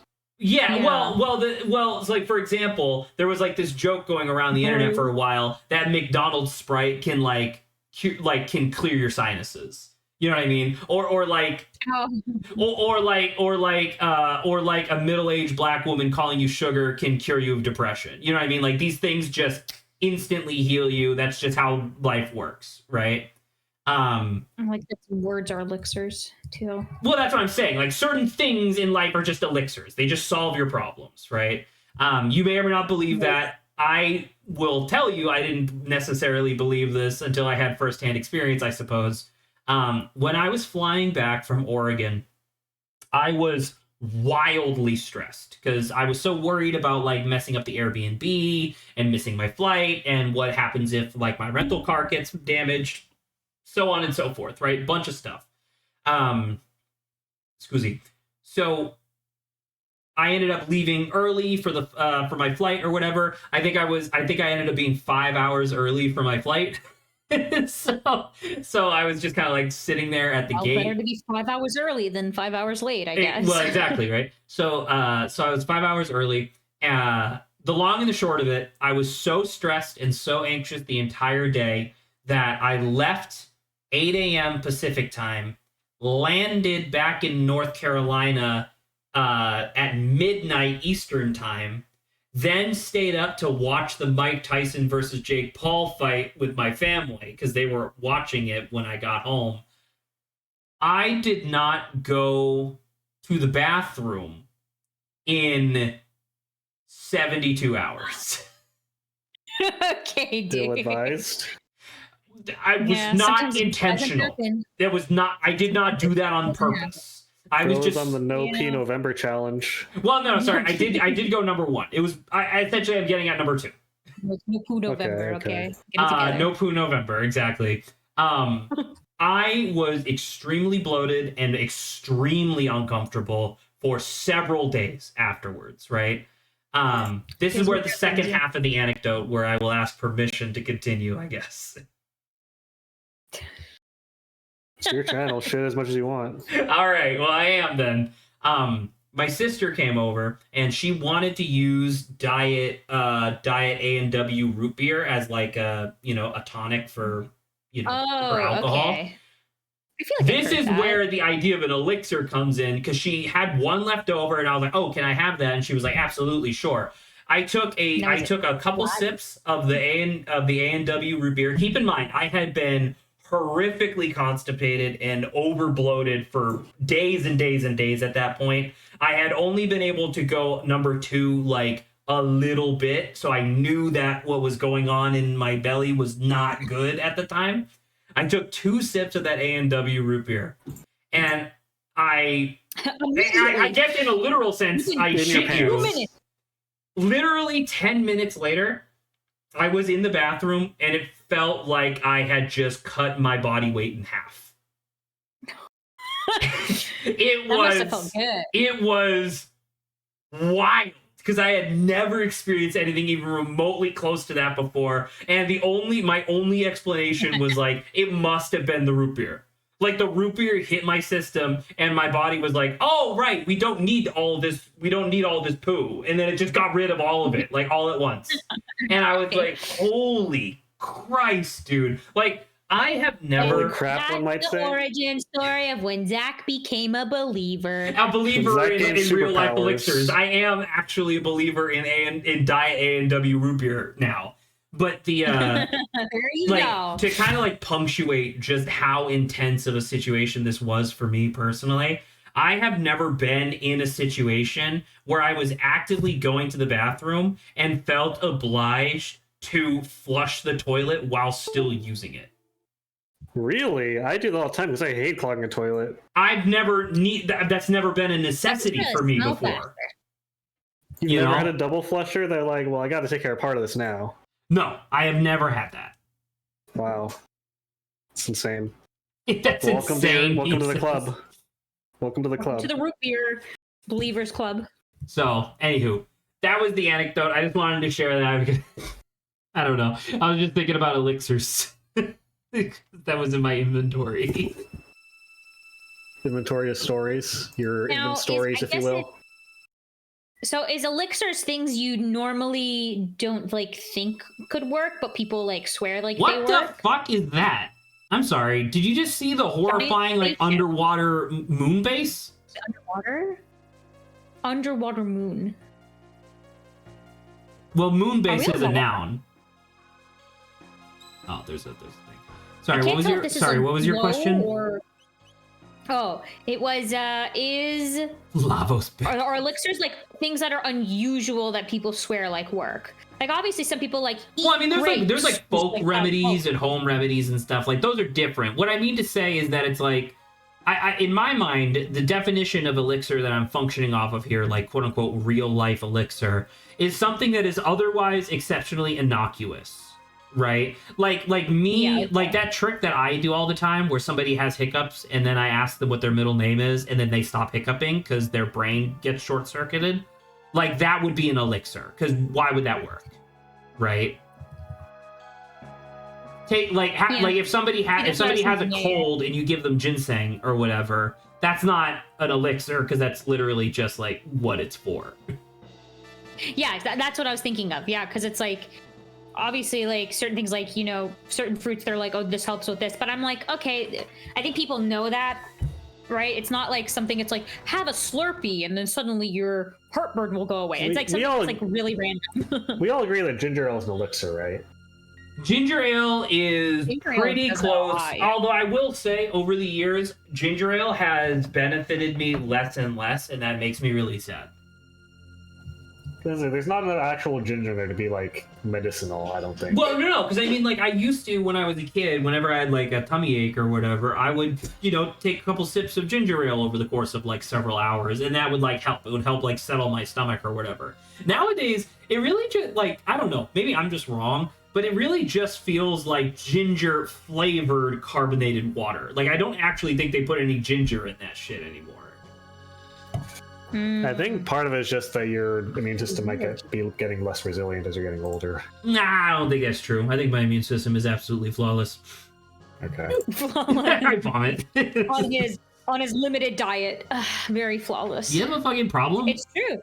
Not having variety and being like, well, my diet is X. I mean, technically, you're flawless within that diet. Does Zach have a Brennan Lee Mulligan tier diet? Brennan Lee Mulligan still has the most psychotic, like, descriptor of, like, Saba. Brennan Lee Mulligan has on multiple occasions just, like, fully admitted that his, like, criteria for what makes a meal good is how physically heavy the meal is. So for him, not to say this is a meal, but for him, cotton candy doesn't count. Well, okay, so no, you're thinking about this in the wrong. You're thinking about this in the wrong way. No, you're thinking about it wrong. Okay. If you offer him 2 burgers, and one of them is physically heavier than the other one, that's the one he's gonna choose to eat. So, okay, I mean that's right. Kind of crazy. Okay. But he does that. He sticks to it. And I think what Adrian was actually referring to was that for an extended period of like, I think they said 5 years, Brennan Lee Mulligan, 2 meals a day, just had the exact same cheeseburger from the exact same cheeseburger place in New York. And it closed down to the Hellfire. Exactly. Like, weigh them. Like, because you need 2 things in order to weigh which one's heavier. How do you, just from like, experience. I'm about to say from experience. You don't need. So I mean, like, you don't need. Like, he doesn't need to order. He doesn't need to order 2 burgers every time he needs to eat. He can just. All he needed to do was order several different burgers over a couple days, and then be like, that one was the heaviest, and then he just ordered that same one for 5 years straight. He did it. Okay. I mean, I don't even know if that's how he did it. I'm just saying, like, that's an extremely simple solution to what you proposed. Yeah, it's just trial and error, I guess.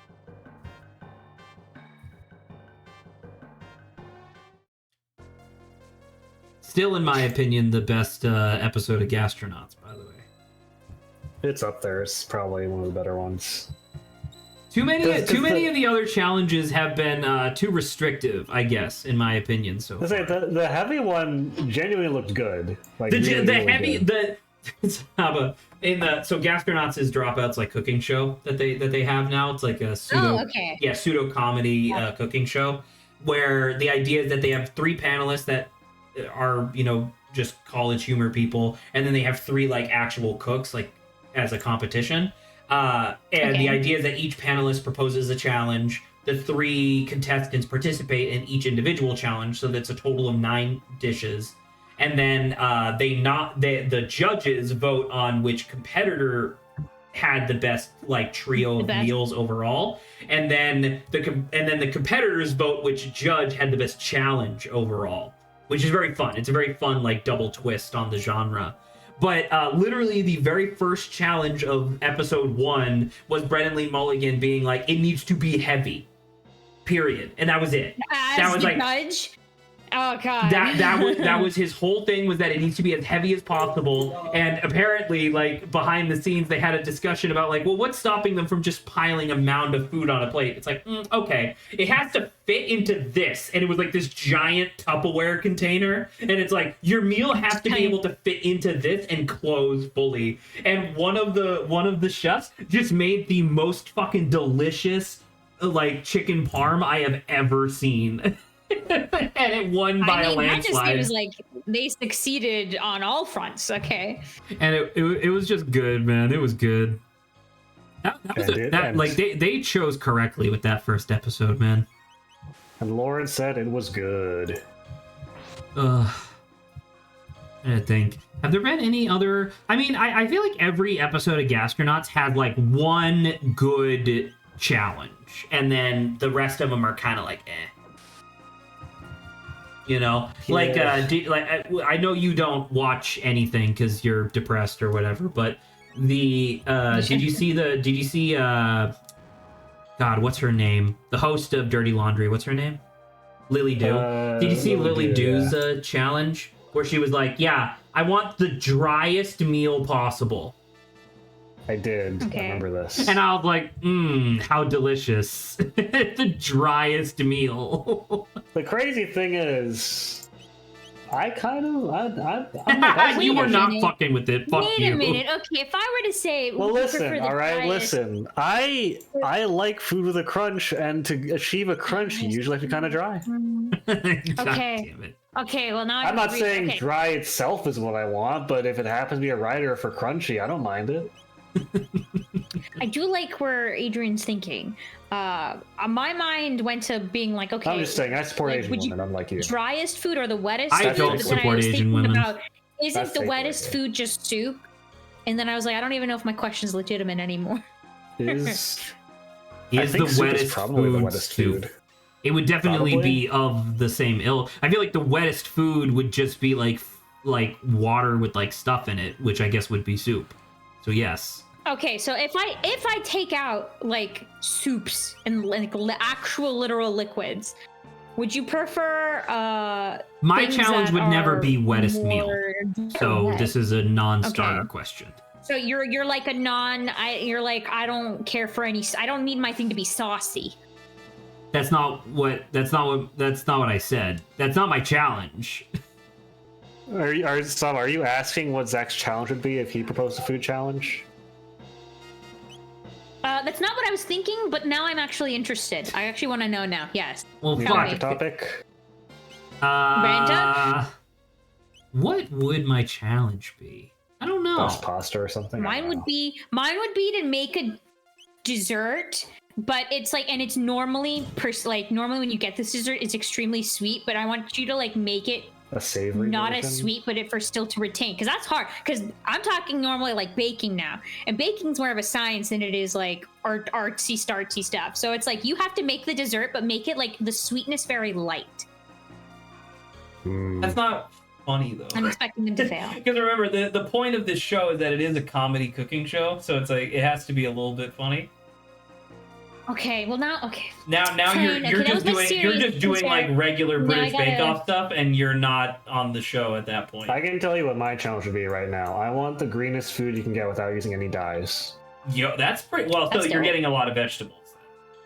But I want protein in there. That's part of the challenge. Okay. I think that's fair. You want green eggs that. And ham, basically. Well, so what you're saying is that you're essentially asking for a shit ton of peas. Like pesto sauce, maybe? Yeah, that's not bad. That's not a bad idea. Okay. What would I want something that looks as revolting as like possible, but tastes like S tier.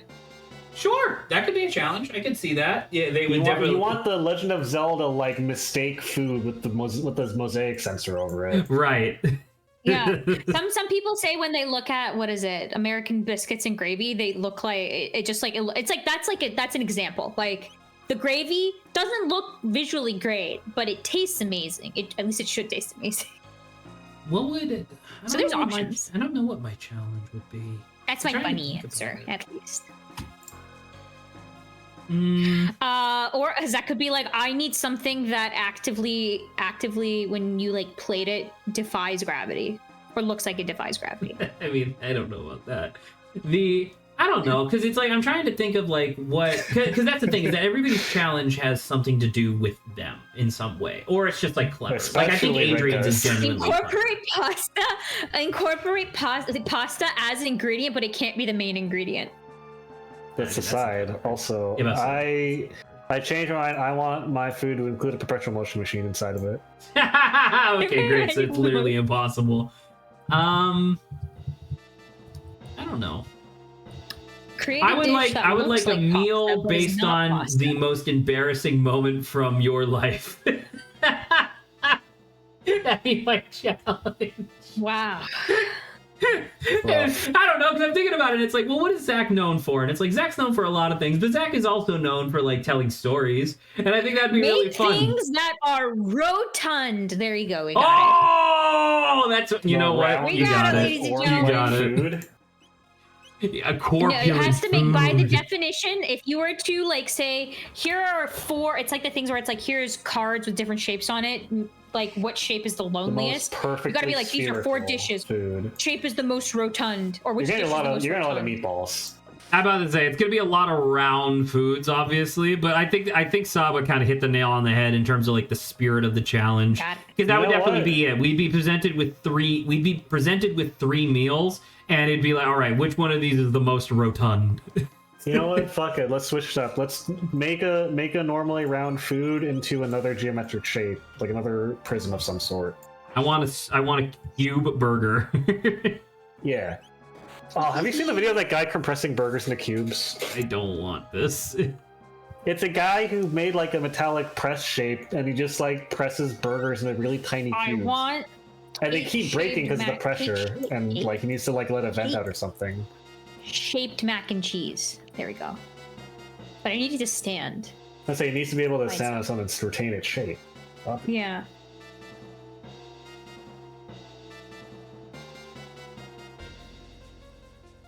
I need you to make food. I need you to make a dish that you won't cry when I destroy it. It's just me holding a hammer. Like a sledgehammer. You need to make a meal that is good enough to eat, but also awesome to destroy. Awesome to destroy.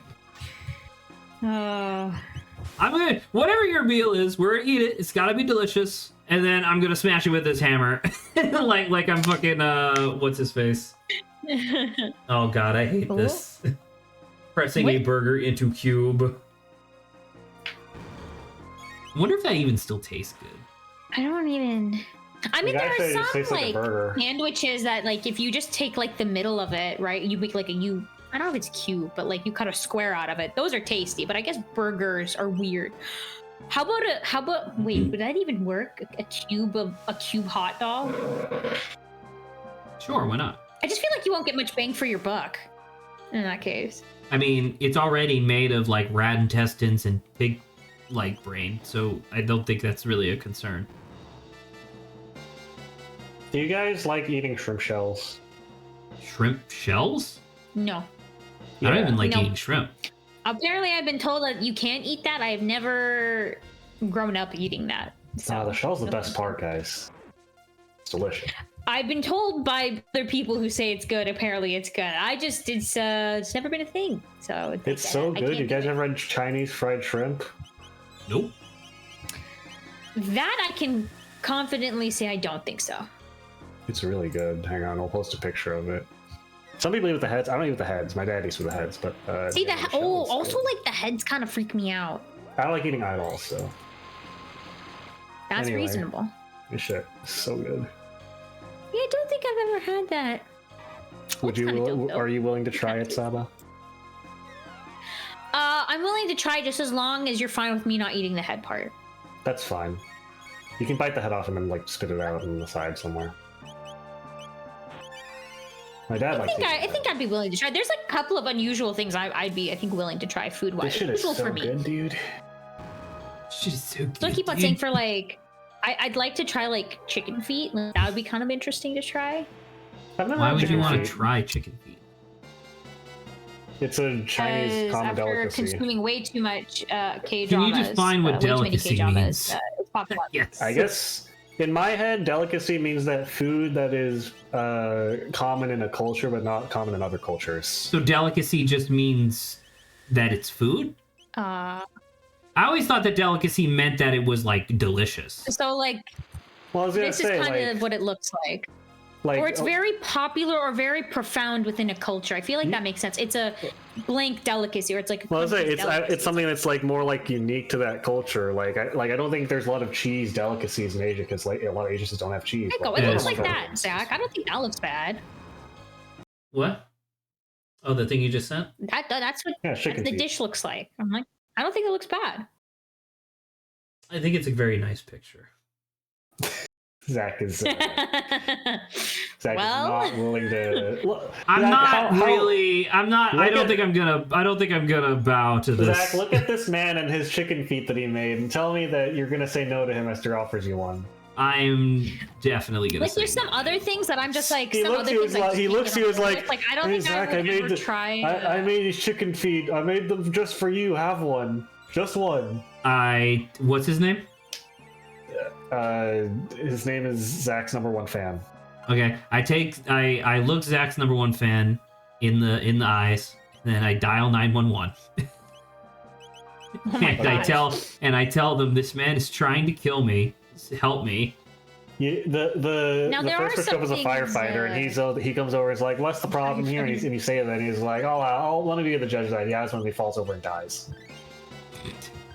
Jesus. And the guy looks like, "Don't worry, that's because he's not Zach." There They made is, like, specifically so- poisons to non-Zach creatures. The non-Zach Now there are creatures. certain things that are like definitely stand out. Like, what is? I need to confirm to myself what I'm about to say. That I will never eat. Soggy waffles. Never eat soggy waffles. No, it's not these. I will never eat. You know I don't know if it's Thai or Chinese, but it's like the duck in the egg thing. I think it's duck. Oh, balut. Oh, balut. Yeah, that's Laura's Yeah. about that. Balut is fucking vile. But like, but that I don't feel like is like that's like the less common thing. Like one more like common delicacy that I don't think I would ever eat is escargot, even though I've like heard it just kind of tastes like whatever you fried it in. So it's like if it's fried in butter and garlic, it'll just taste butter and garlic. I'm still like, nah. I mean, I there's I don't wanna do it. delicacies that I don't like, obviously, but I don't know. I try to be open. I don't think I'm the most picky, but I don't think I'm the least picky either. You know. I don't I know. would agree with you there. I definitely But need. that doesn't- I definitely need someone The most to calm be delicacy. able. I definitely need somebody who I trust to kind of walk me through what I should be expecting when eating said food. You know what I mean? Because it's like, Now, wait, thoughts. Yes. Now, along with your guidance, right? Would you have something like raw beef? Because that is a thing that exists. I will in not multiple eat cultures. raw beef because raw beef is not safe. Okay, for even without consumption. guidance. Okay, so it's like a safety. Raw, thing raw beef, in raw that beef is regard. literally not safe anywhere on Earth. If any, listen, Okay, I okay. understand it might be like quote unquote cultural differences. It's literally just not safe to eat. You know, Zach, what does this look like to you? Saba, you Looks answer like- too. it looks like fucking either. It looks like Liver? either like molding Liver? clay or like a cubelet of beef. Saba, what do you think this is? Liver. I'm like, am I Liver? thinking about It's a that good correctly? guess. Is that what liver looks like? Okay. That's a good guess. Alright, I'm glad it's- This is a common topping in pho in a lot of Vietnamese places. This Was it is blood? congealed cubes of pork blood or cow Okay. blood. Yeah, it's blood. That's another I thing. hate I'm this like, stuff, but it's very popular with a lot of Vietnamese I people. don't. Oh, I don't tend to like though like irony tastes. So that may be another reason why I would just like. I have anything. trauma for this food because my dad told me it was chocolate when I first tried it. No, God. And I'm Oh, like, I God, was is a dumb that- kid. The lighting wasn't very good. I was like, okay, I believe you, Dad. I think because I'm definitely not like food averse. Like my limited diet that I have right now is not due to me not liking foods. It's due to me not having the like familiarity with cooking. You know what I mean? Like I just don't do that. Like it's like the reason why I have pasta all the fucking time is that I can make like really good pasta like nobody's business. But if I like saute vegetables, that's what I'm doing for the next fucking hour and a half. You know what I mean? But I don't know. I guess like there is like, because kind of like I guess I'm just trying to explain like my logic behind my previous answer of like I need somebody to like tell me what to expect, I guess, when eating, because like if I'm eating a new food, like I don't know, I had pho for the first time. I didn't need instructions on that because I was already familiar with like what pho was, you know what I mean, like on a basic level. But sure. the experience in my mind that I'm referring to here was the very first time that I tried shrimp. Because like really, yes, I the very first time I had shrimp was it was some party. It was like some family party, and they had just like, you know, one of those like shitty trays that you buy at like Walmart or whatever. They had just one of those, and so it was like pre-shelled and all that stuff. And I ate it, and I was like, this is fucking disgusting. It was like revolting to me. Like I wanted to spit it out, and it was. Sorry. I'm surprised because a lot of pasta dishes have shrimp as the protein. Sure, and guess what? Those pasta dishes, totally love them. Like, no problem whatsoever. Okay. So, I don't... And the thing is that I think it's because, like, I didn't know what to expect when biting into a shrimp, I guess. You know what I mean? I wonder if that's why, like, a lot of kids may at first start out being picky. Because it's like there's no frame of reference. Well, also their palate is also literally just not developed yet. But yes, I can see that. Most kids are picky by default early on. I struggle to think of a child I've seen that just was open to all food. It's like once a child becomes sentient enough, I may just be like, okay, kid, this is the range of tastes.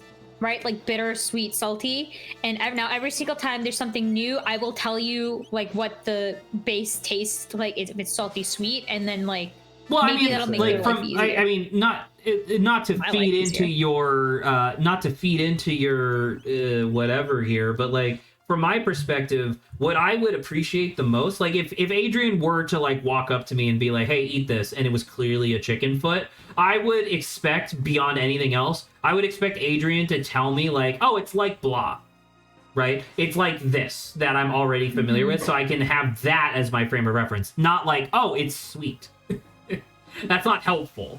There's a lot of things on Earth that are sweet. You're a grown dude who's got like, you know, I mean, there's only so much. That's why I was like, for a kid, one of the most basic things is to like be like, okay, start off with like, to give you a reference, the easiest thing would just be like, these are the main staples of taste. And then obviously once you get to like your level, who's tried a bunch of stuff, then okay, sure, that makes sense. Adrian can reference something else you've eaten, but this is like why couldn't you do that to a sentient kid? Being. You would be building a web. You would be building a web from a smaller position. But like you could still. This is just a starting point. Chinese fried shrimp is like what shrimp it's like what shrimp chips try to be. If you ever had shrimp chips. Oh, that's cool. I like shrimp chips. You ever had those before, Zach? No. Little like rod-shaped ones. Hang on, I'll post a picture of them. They look like this usually. You can find them in.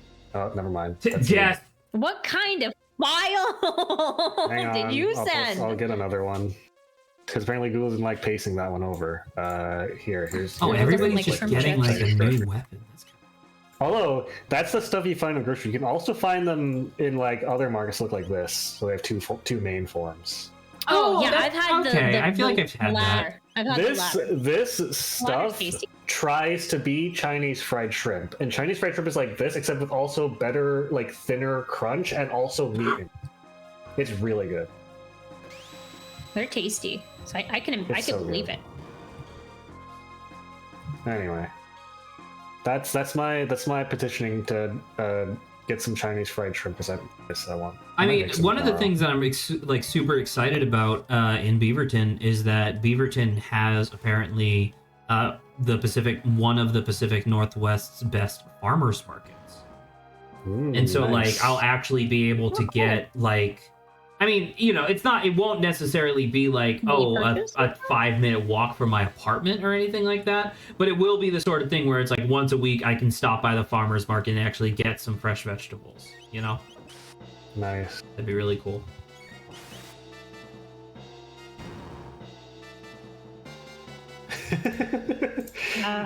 Yes, Adrian. Unrelated to all that, here's a palate cleanser. Even if I like ska, I forgot about the ska thing. I forgot about the ska thing. It's really funny. That's good. Ugh, I forgot about the ska thing is a great line. Here's another one. How to know if you've been poisoned by dog venom. Dog venom lethality. Dog venom severity by breed. How to treat dog venom from dog bite. Dog venom paralysis. Nearest venom and dog bite clinic. But why the dog venomous? The city has never heard of dog venom before. Oh god. What have I done? Oh.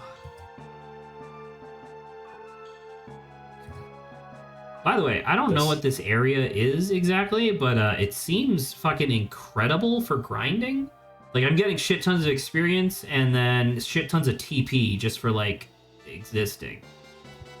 Which seems really good. This is our skibbity toilet. We need R. What? Collectively, this is our skibbity toilet. That was what someone said, okay? He's just referencing. That's it. That is amazing, though. What does the fox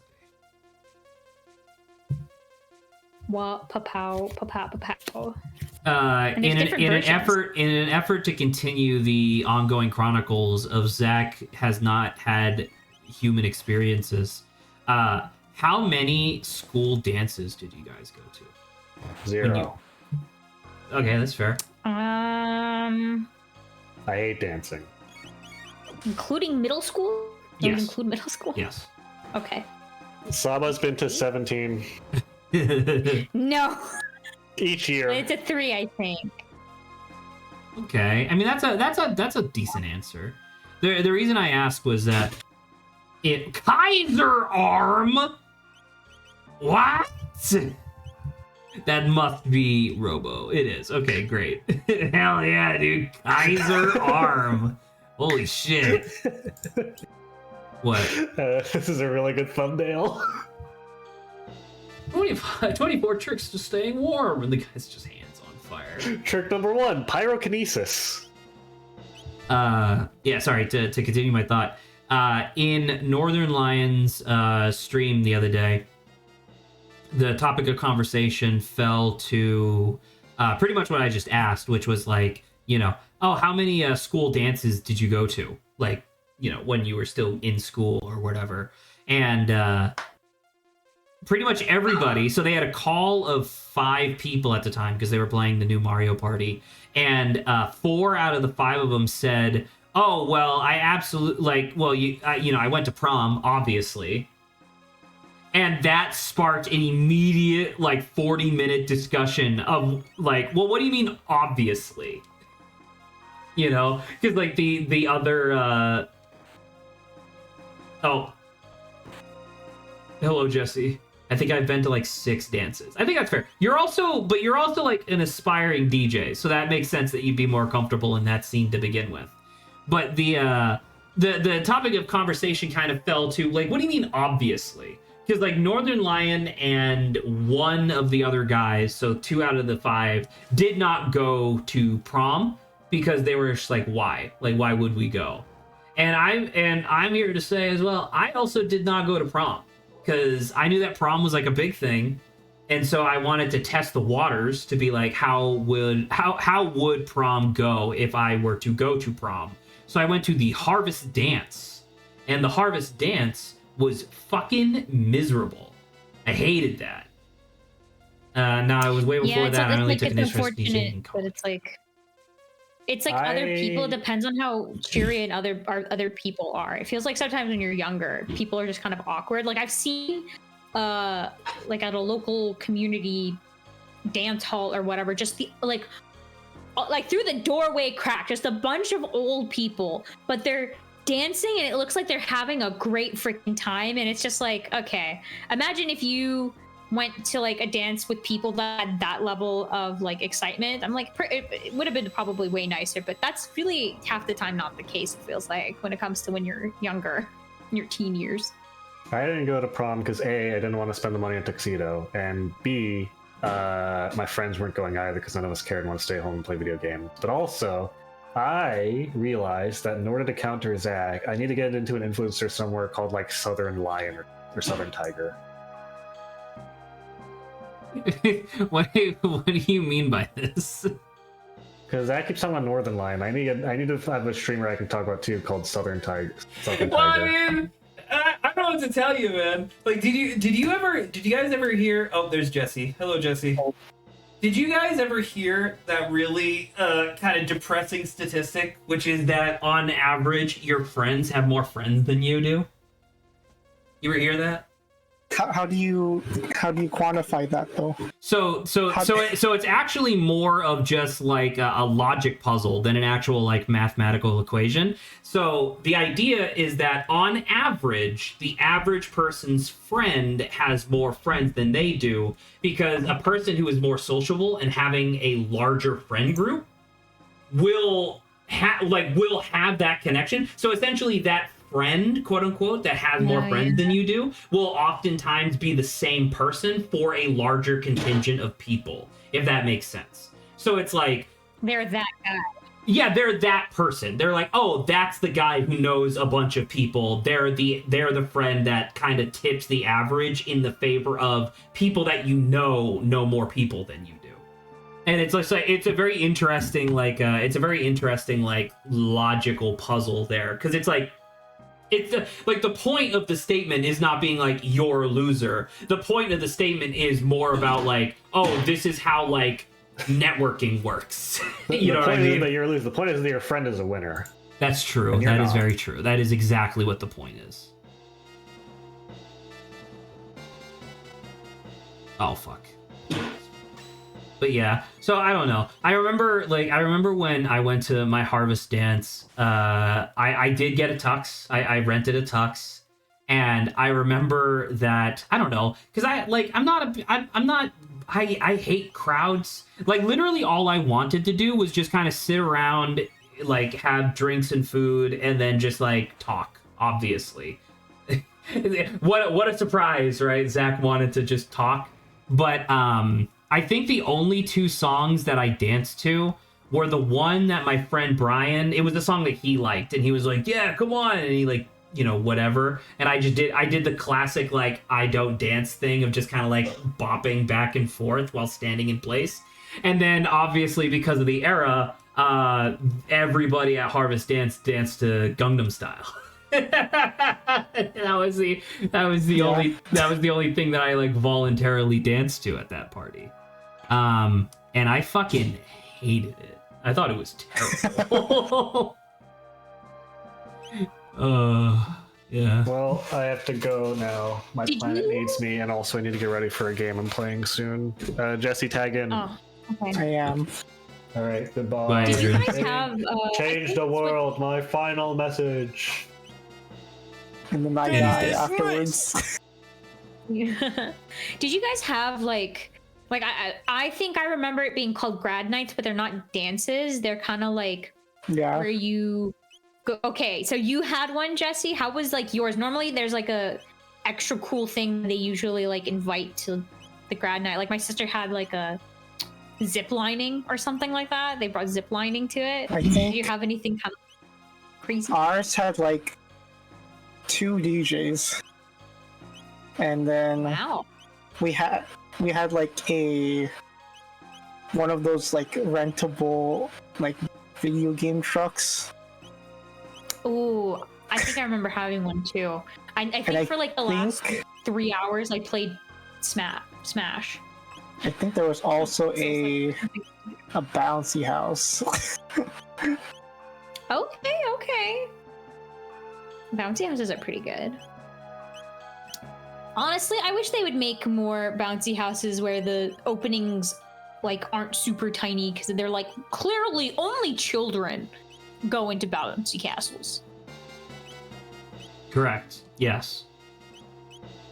And that's why I keep on telling them they should change it because Zach keeps feeling bad every single time he goes on the bouncy castle because he keeps on coming off of it and he's like, they keep calling me a kid. No, I'm not. Don't you see this beard and mustache on me? What the fuck? What the fuck? That's bullshit and I hate you, I think.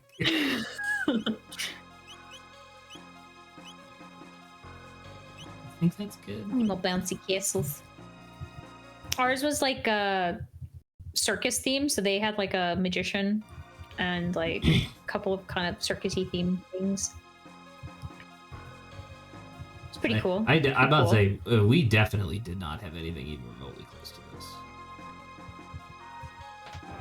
this. The vast majority of my experiences from high school, I have learned retroactively, were exceptionally not like grim per se, but it was just like the Massachusetts public school system is extremely effective at teaching kids, but not very good at giving them experiences. So we did nothing. There was nothing like I don't know. Like I think across my entire like school like experience, I guess this is kind of untrue because there was some stuff for like band, but I think across my entire time going to school, I think I went, because how many years would that be? That'd be 12 years. I went to 2 field trips, and one of which got cut short because because they learned like, oh shit, we didn't actually pay for the tickets. Bro, what? Yeah, we went to the Boston Museum of Science, and we were there. Did arrange the tickets? That's crazy. Yeah, so the thing was that they scheduled the whole thing, and then it was supposed to be this one like school administrator was she was in charge of like obviously actually paying, you know, paying the price for the tickets, and we, you know, the long and the short is exactly what I just said. Eventually, it was like, oh shit. Oh well, hey kids, we gotta get back on the bus. I think we were there. I think we were at the Boston Museum of Science for about an hour before they realized that they didn't actually pay for the tickets and they needed to leave. That's crazy. Yeah. That is pretty crazy. Am I doing something wrong here, by the way? One job. Can't do anything right.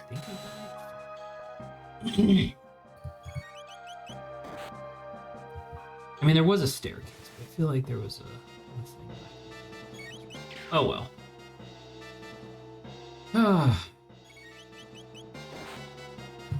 Jesse, did you hear my tirade about my Pokemon cards earlier? I have not. I went through my collection, and after reviewing my collection, it appears as if I have about 400 and what did I say, Saba? Was it 450? Yeah, I think it was around. I remember you went through your collection and you found your old Pokemon games. Well, so that's my Pokemon games.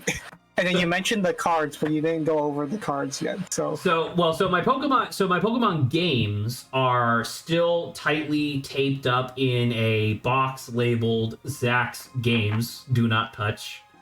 I have since learned that box, technically, with everything that's inside, including 2 Game Boys, 2 Game Boy Advances, 2 DS Lites, Pokemon Emerald, Ruby, Sapphire, Heart Gold, Soul Silver, Diamond, Pearl, and Platinum. Apparently that box is worth just shy of like $3,000 or something at this point, and I'm like, fucking what? Because they're all boxed, right? They're all complete in box. No. No? Okay. No. Like that's how apparently that's how crazy post-pandemic like retro stuff has been.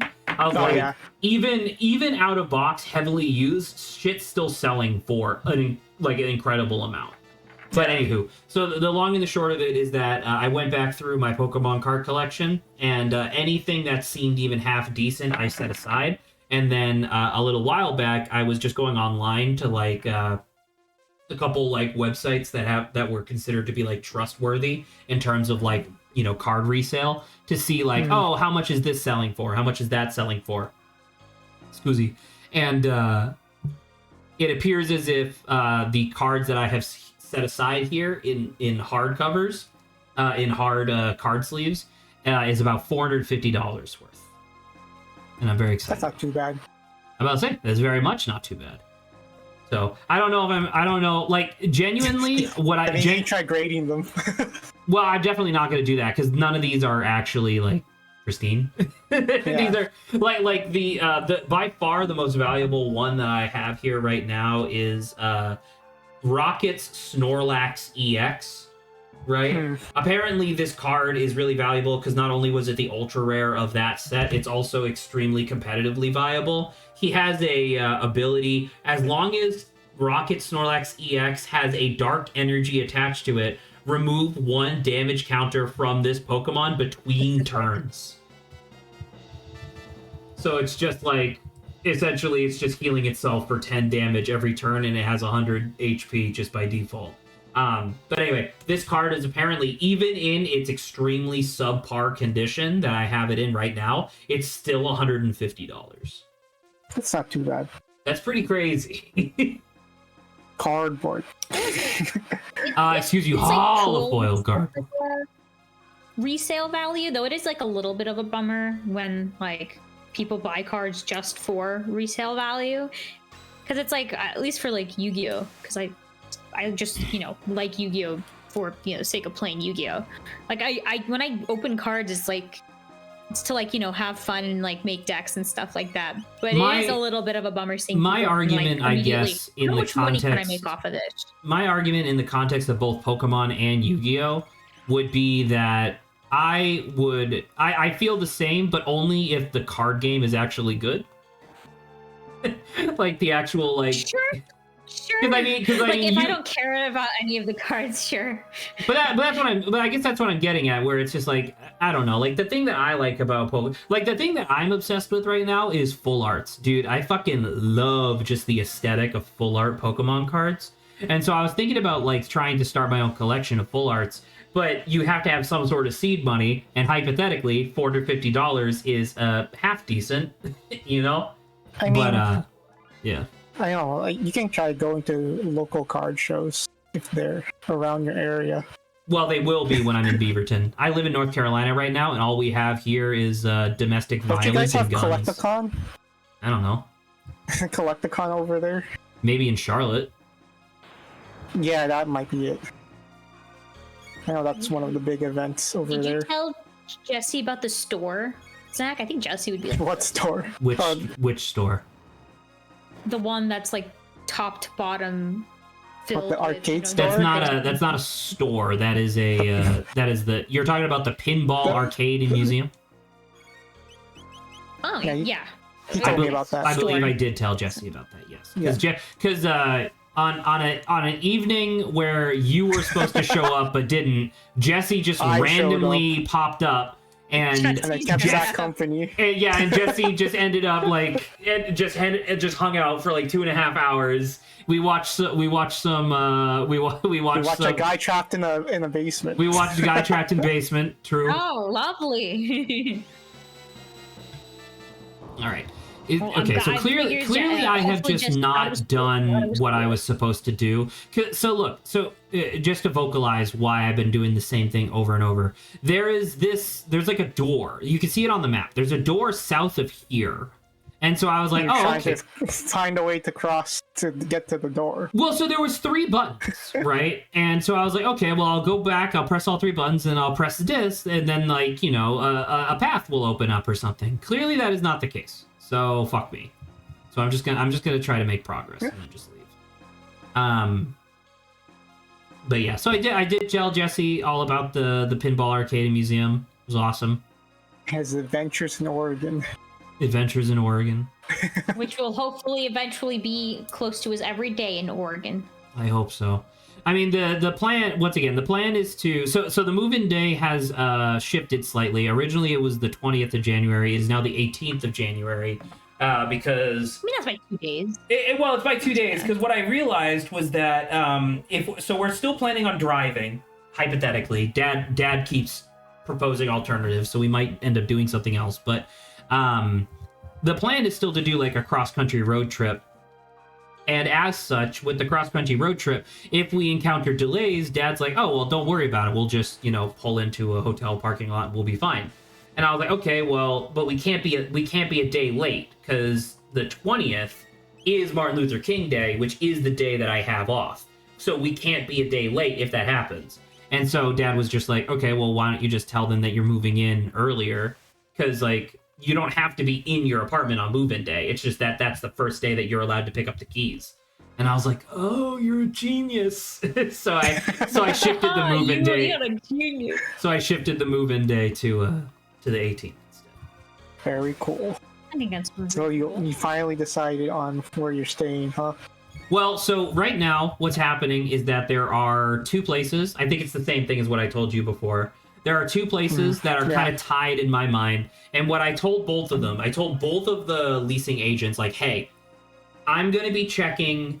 So starting the second week of December, I'm going to be checking every day to see what they have available. Because if Meadows at Heron Creek has a 2-bedroom, 2-bath available for roughly the same price that I talked about earlier, that is in contention.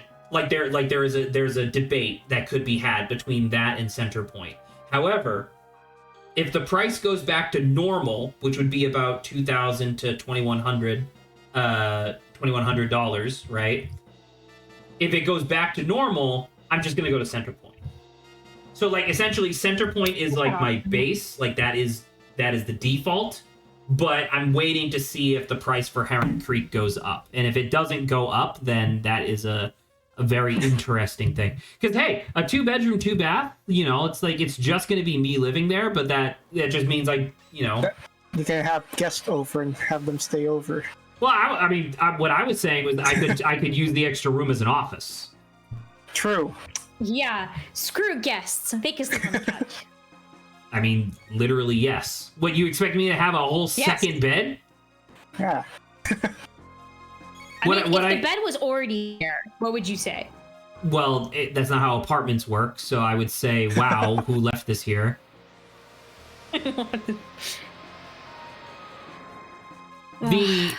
Ultimately, in my mind, what I'm kind of like, I want to leave I would love to leave the possibility open to having a roommate. I think that would be just in case, because, like, the thing is that right now I'm going to be paying roughly $1,700 a month, $1,800 a month, right? That's what I'm thinking. But for only $200 to $300 more a month, I can get a 2-bedroom, 2-bath. But then I could split it 50-50 with the roommate, so my overall monthly expenses goes down, and the only downside is that I now have to deal with somebody else. That's like the only downside to that. So, I don't know.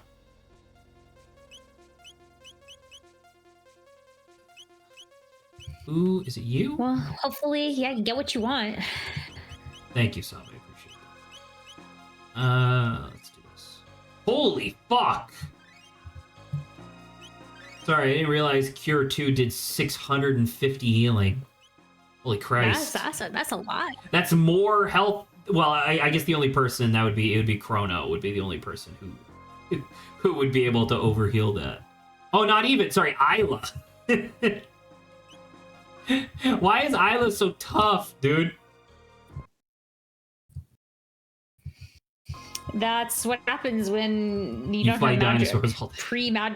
Pre-magic people, yeah, fight dinosaurs. Oh, I get to set them up for their fight later. Let's go. All right.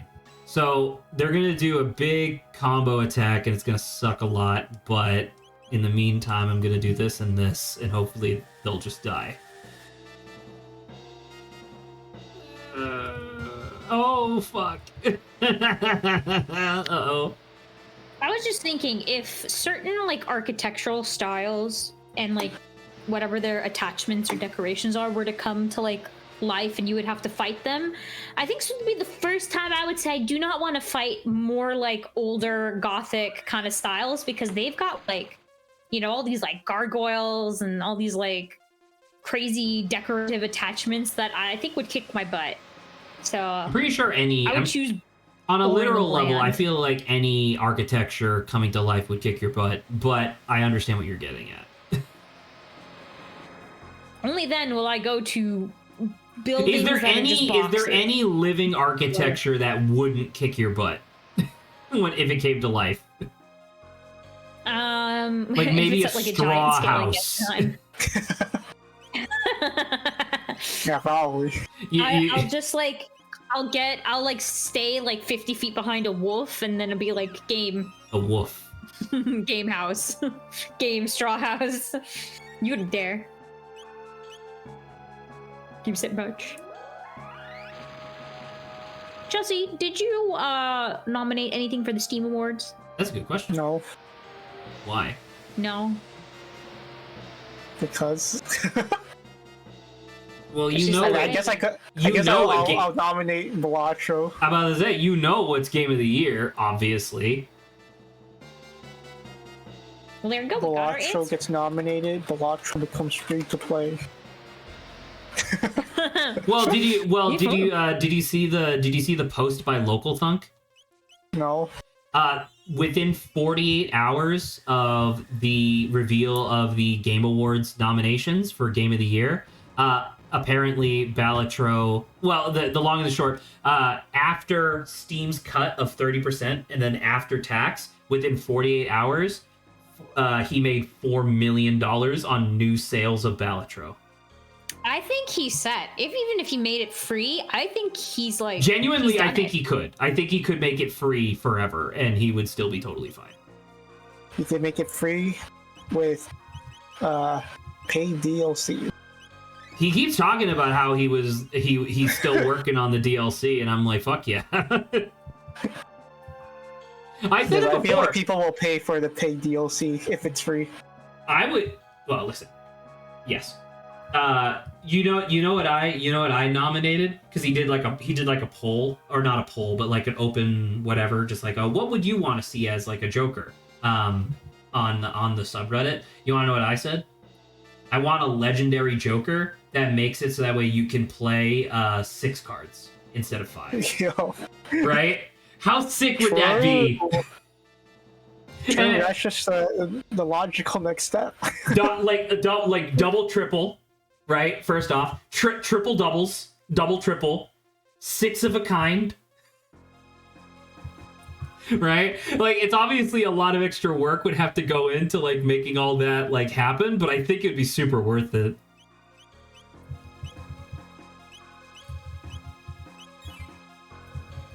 What are you? You're 30. Okay.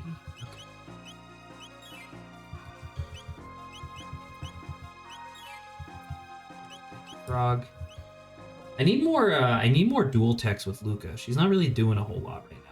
I know that Luca and Marl both get haste, and so I'm really hoping that before this like final boss or whatever, oh fuck, ow, ow, ow, ow. Yeah, he took like 50 HP of damage. That's not great. Ow, ow. No. I didn't realize it would just keep doing it. Unfortunate. And it like went far. It hurt a lot. That's unfortunate. I don't know. Can you think of any other Jokers that'd be cool, Jesse? Been a while since I played. There was a mock-up that he did, which was a Joker of the Year award, and it was like what's his face? What's the canonical name of the Joker? Whatever. I don't know. It was just whatever the Joker guy's name was. Oh no, it was the guy on the hack card accepting the award. I think I'm open to the idea of more combo Jokers. As So in? like, where certain Joker effects work very well with other Jokers. I mean, sure, yeah. I mean that is the game, right? So that makes sense. Yeah. The in that same thing that I mentioned earlier, all these counters, dude.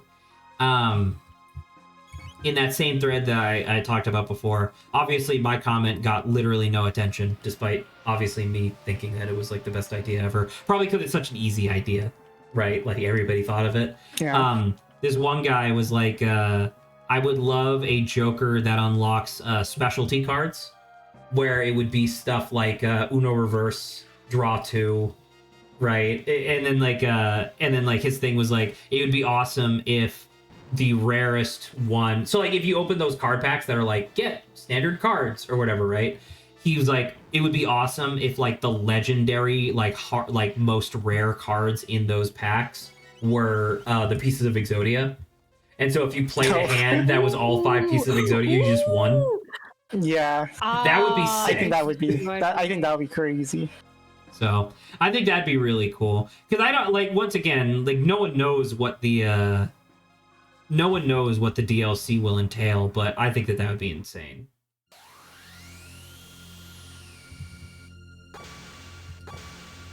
Because I mean, that's the thing, right? Is that like, unlike, because that's been my complaint about Game Freak for the longest time, right? Is that they have all the money in the world, but yet the Pokemon Company refuses to expand Game Freak's like capabilities at all. You know, or give them more time, right? But local functions.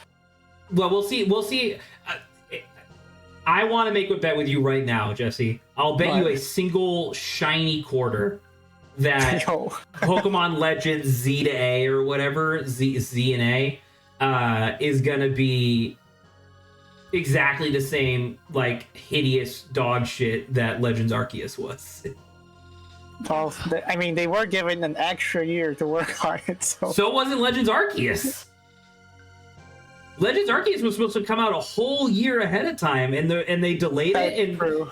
The delay, admittedly, helped with the frame rate, so it could hit a solid 20 frames per second instead of 16. Because Game Freak has no idea what to do in a 3D engine. But Local Thunk is just like a guy, right? Like it's just one guy. Yeah. And so it's like even with the $4 million that he just earned because of whatever, it's like, what is he gonna do? Expand the studio? That doesn't seem wise. Nope. You know.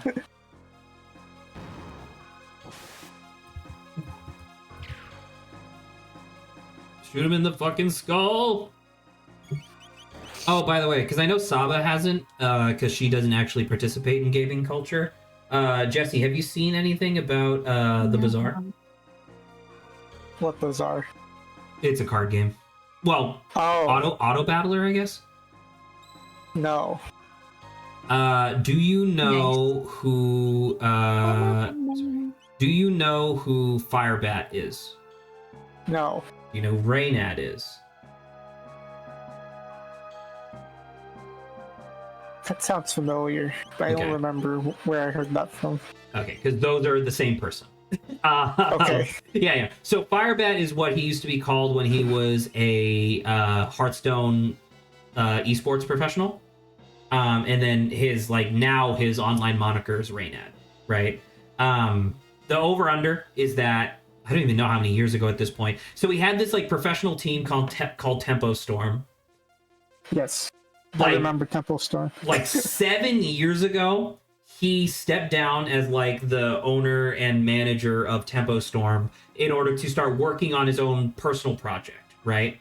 Well, 7 years later, the project is finally coming out.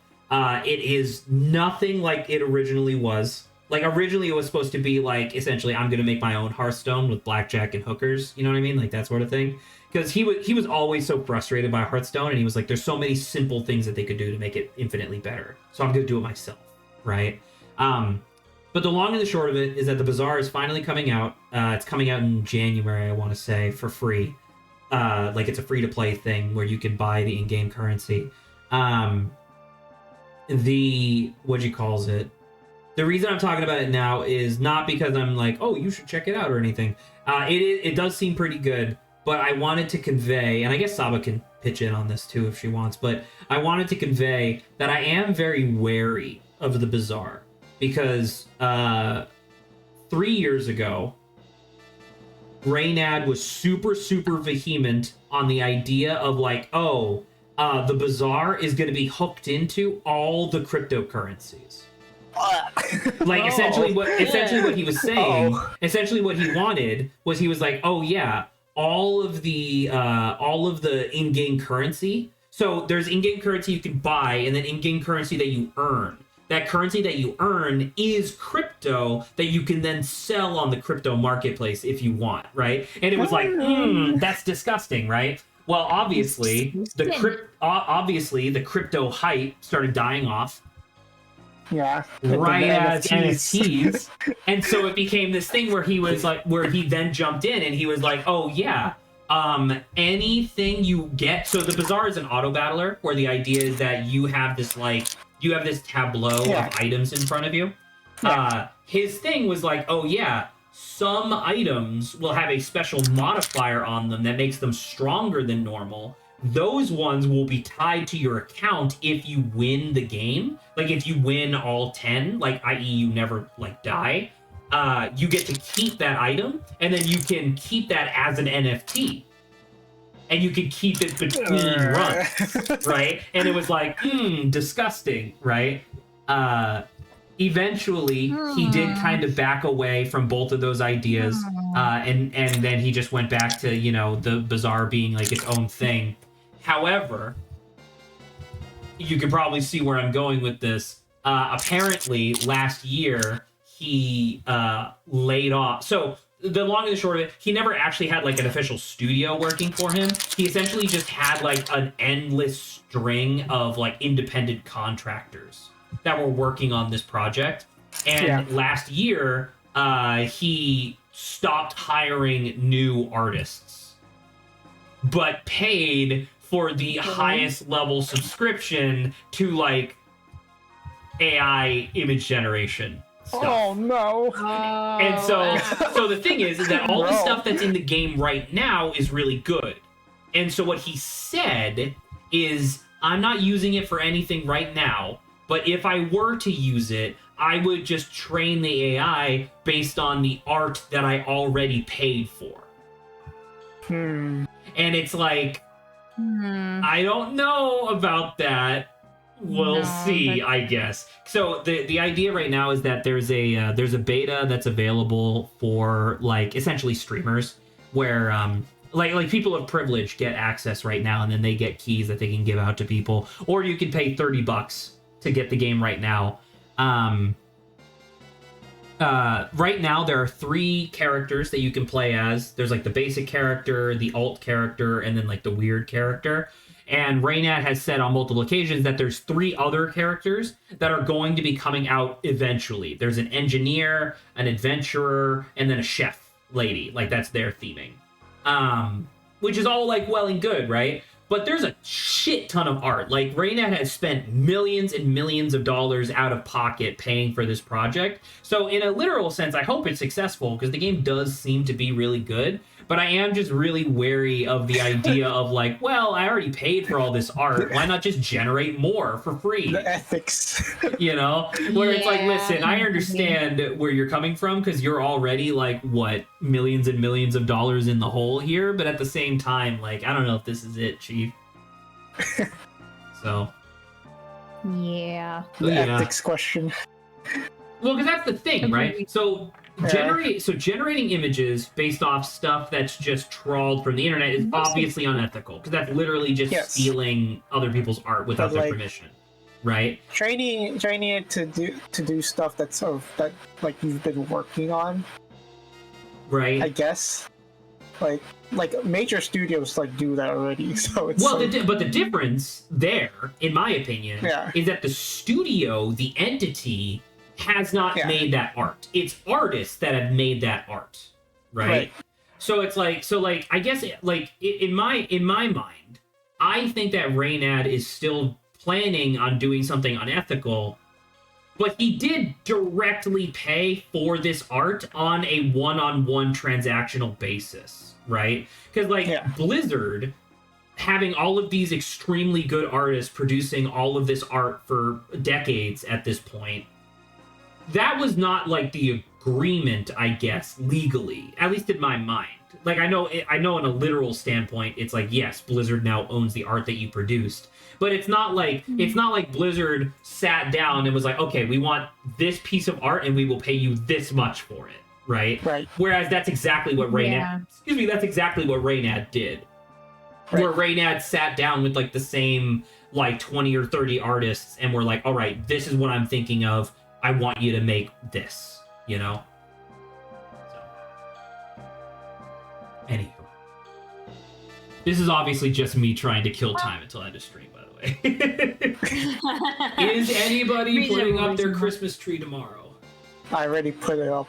You are a My house is fuck. still under construction. I wish. You are a fuck, Jesse. Saba already knows this, but Jesse, you are not allowed to put up your Christmas tree prior to December. You must die. True. Hold on. What Psychic attack! Nice. Oh! Perfect. Gouge his eyes! Try to take him out. By God's light, I smite you! Okay. There you go. Well, Then I'm dead. I would say So- that's it. Saba. So we have a meeting tomorrow. I am no longer going computer parts shopping tomorrow because my parents did that for me today on their way back from the football party. So I already got all my stuff. I ordered everything else online that's supposed to be arriving by December 10th at the latest, I guess. So we have a meeting, and then we're going back to 13 Sentinels, and then we should be fine.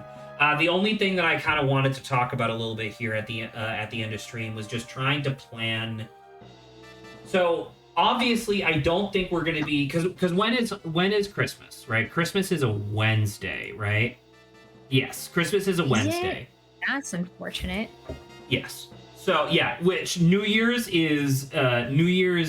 Eve is a Tuesday into Wednesday. So think about that. But my plan was still to stream on the 21st and 22nd, which would be the Sunday and Saturday before Christmas, and then obviously Christmas is its own thing. I think that's reasonable. And then I believe on the 26th, I am leaving with my parents to go visit my family up north, and we won't be back until the 3rd, I think. Maybe even, actually, sorry. We're leaving the 26th, and then we're coming back either the 3rd. Actually, we might be coming back to 28th. I'll double check on that and let you know. Okay. But the point of me bringing this up is that I don't know. There's the holiday break. I think that the weekend after Christmas, we can just skip. I think that's totally fine. No Saturday, no Sunday stream. I think that's extremely reasonable. But then there is 1, 2, 3 weeks. No, 2 weeks, essentially, in between the end of Christmas and when I am leaving for Oregon. What do we want to do for those 2 weeks? That's interesting, because I also should let you know, and I told you this way early in advance, but next weekend is my work trip, so I don't have next weekend too. So I don't know. Because you're saying next weekend, as in the 7th and 8th? Yeah, I'm going through the 5th through the 8th. So. Oh, I didn't remember that. But that's okay. I'm coming back on the 8th, but that's late, so it doesn't matter. Yeah. Okay.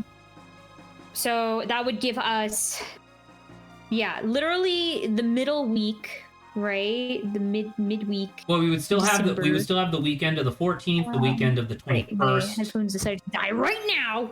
Give me 5 seconds, because I can't hear anything. Jack.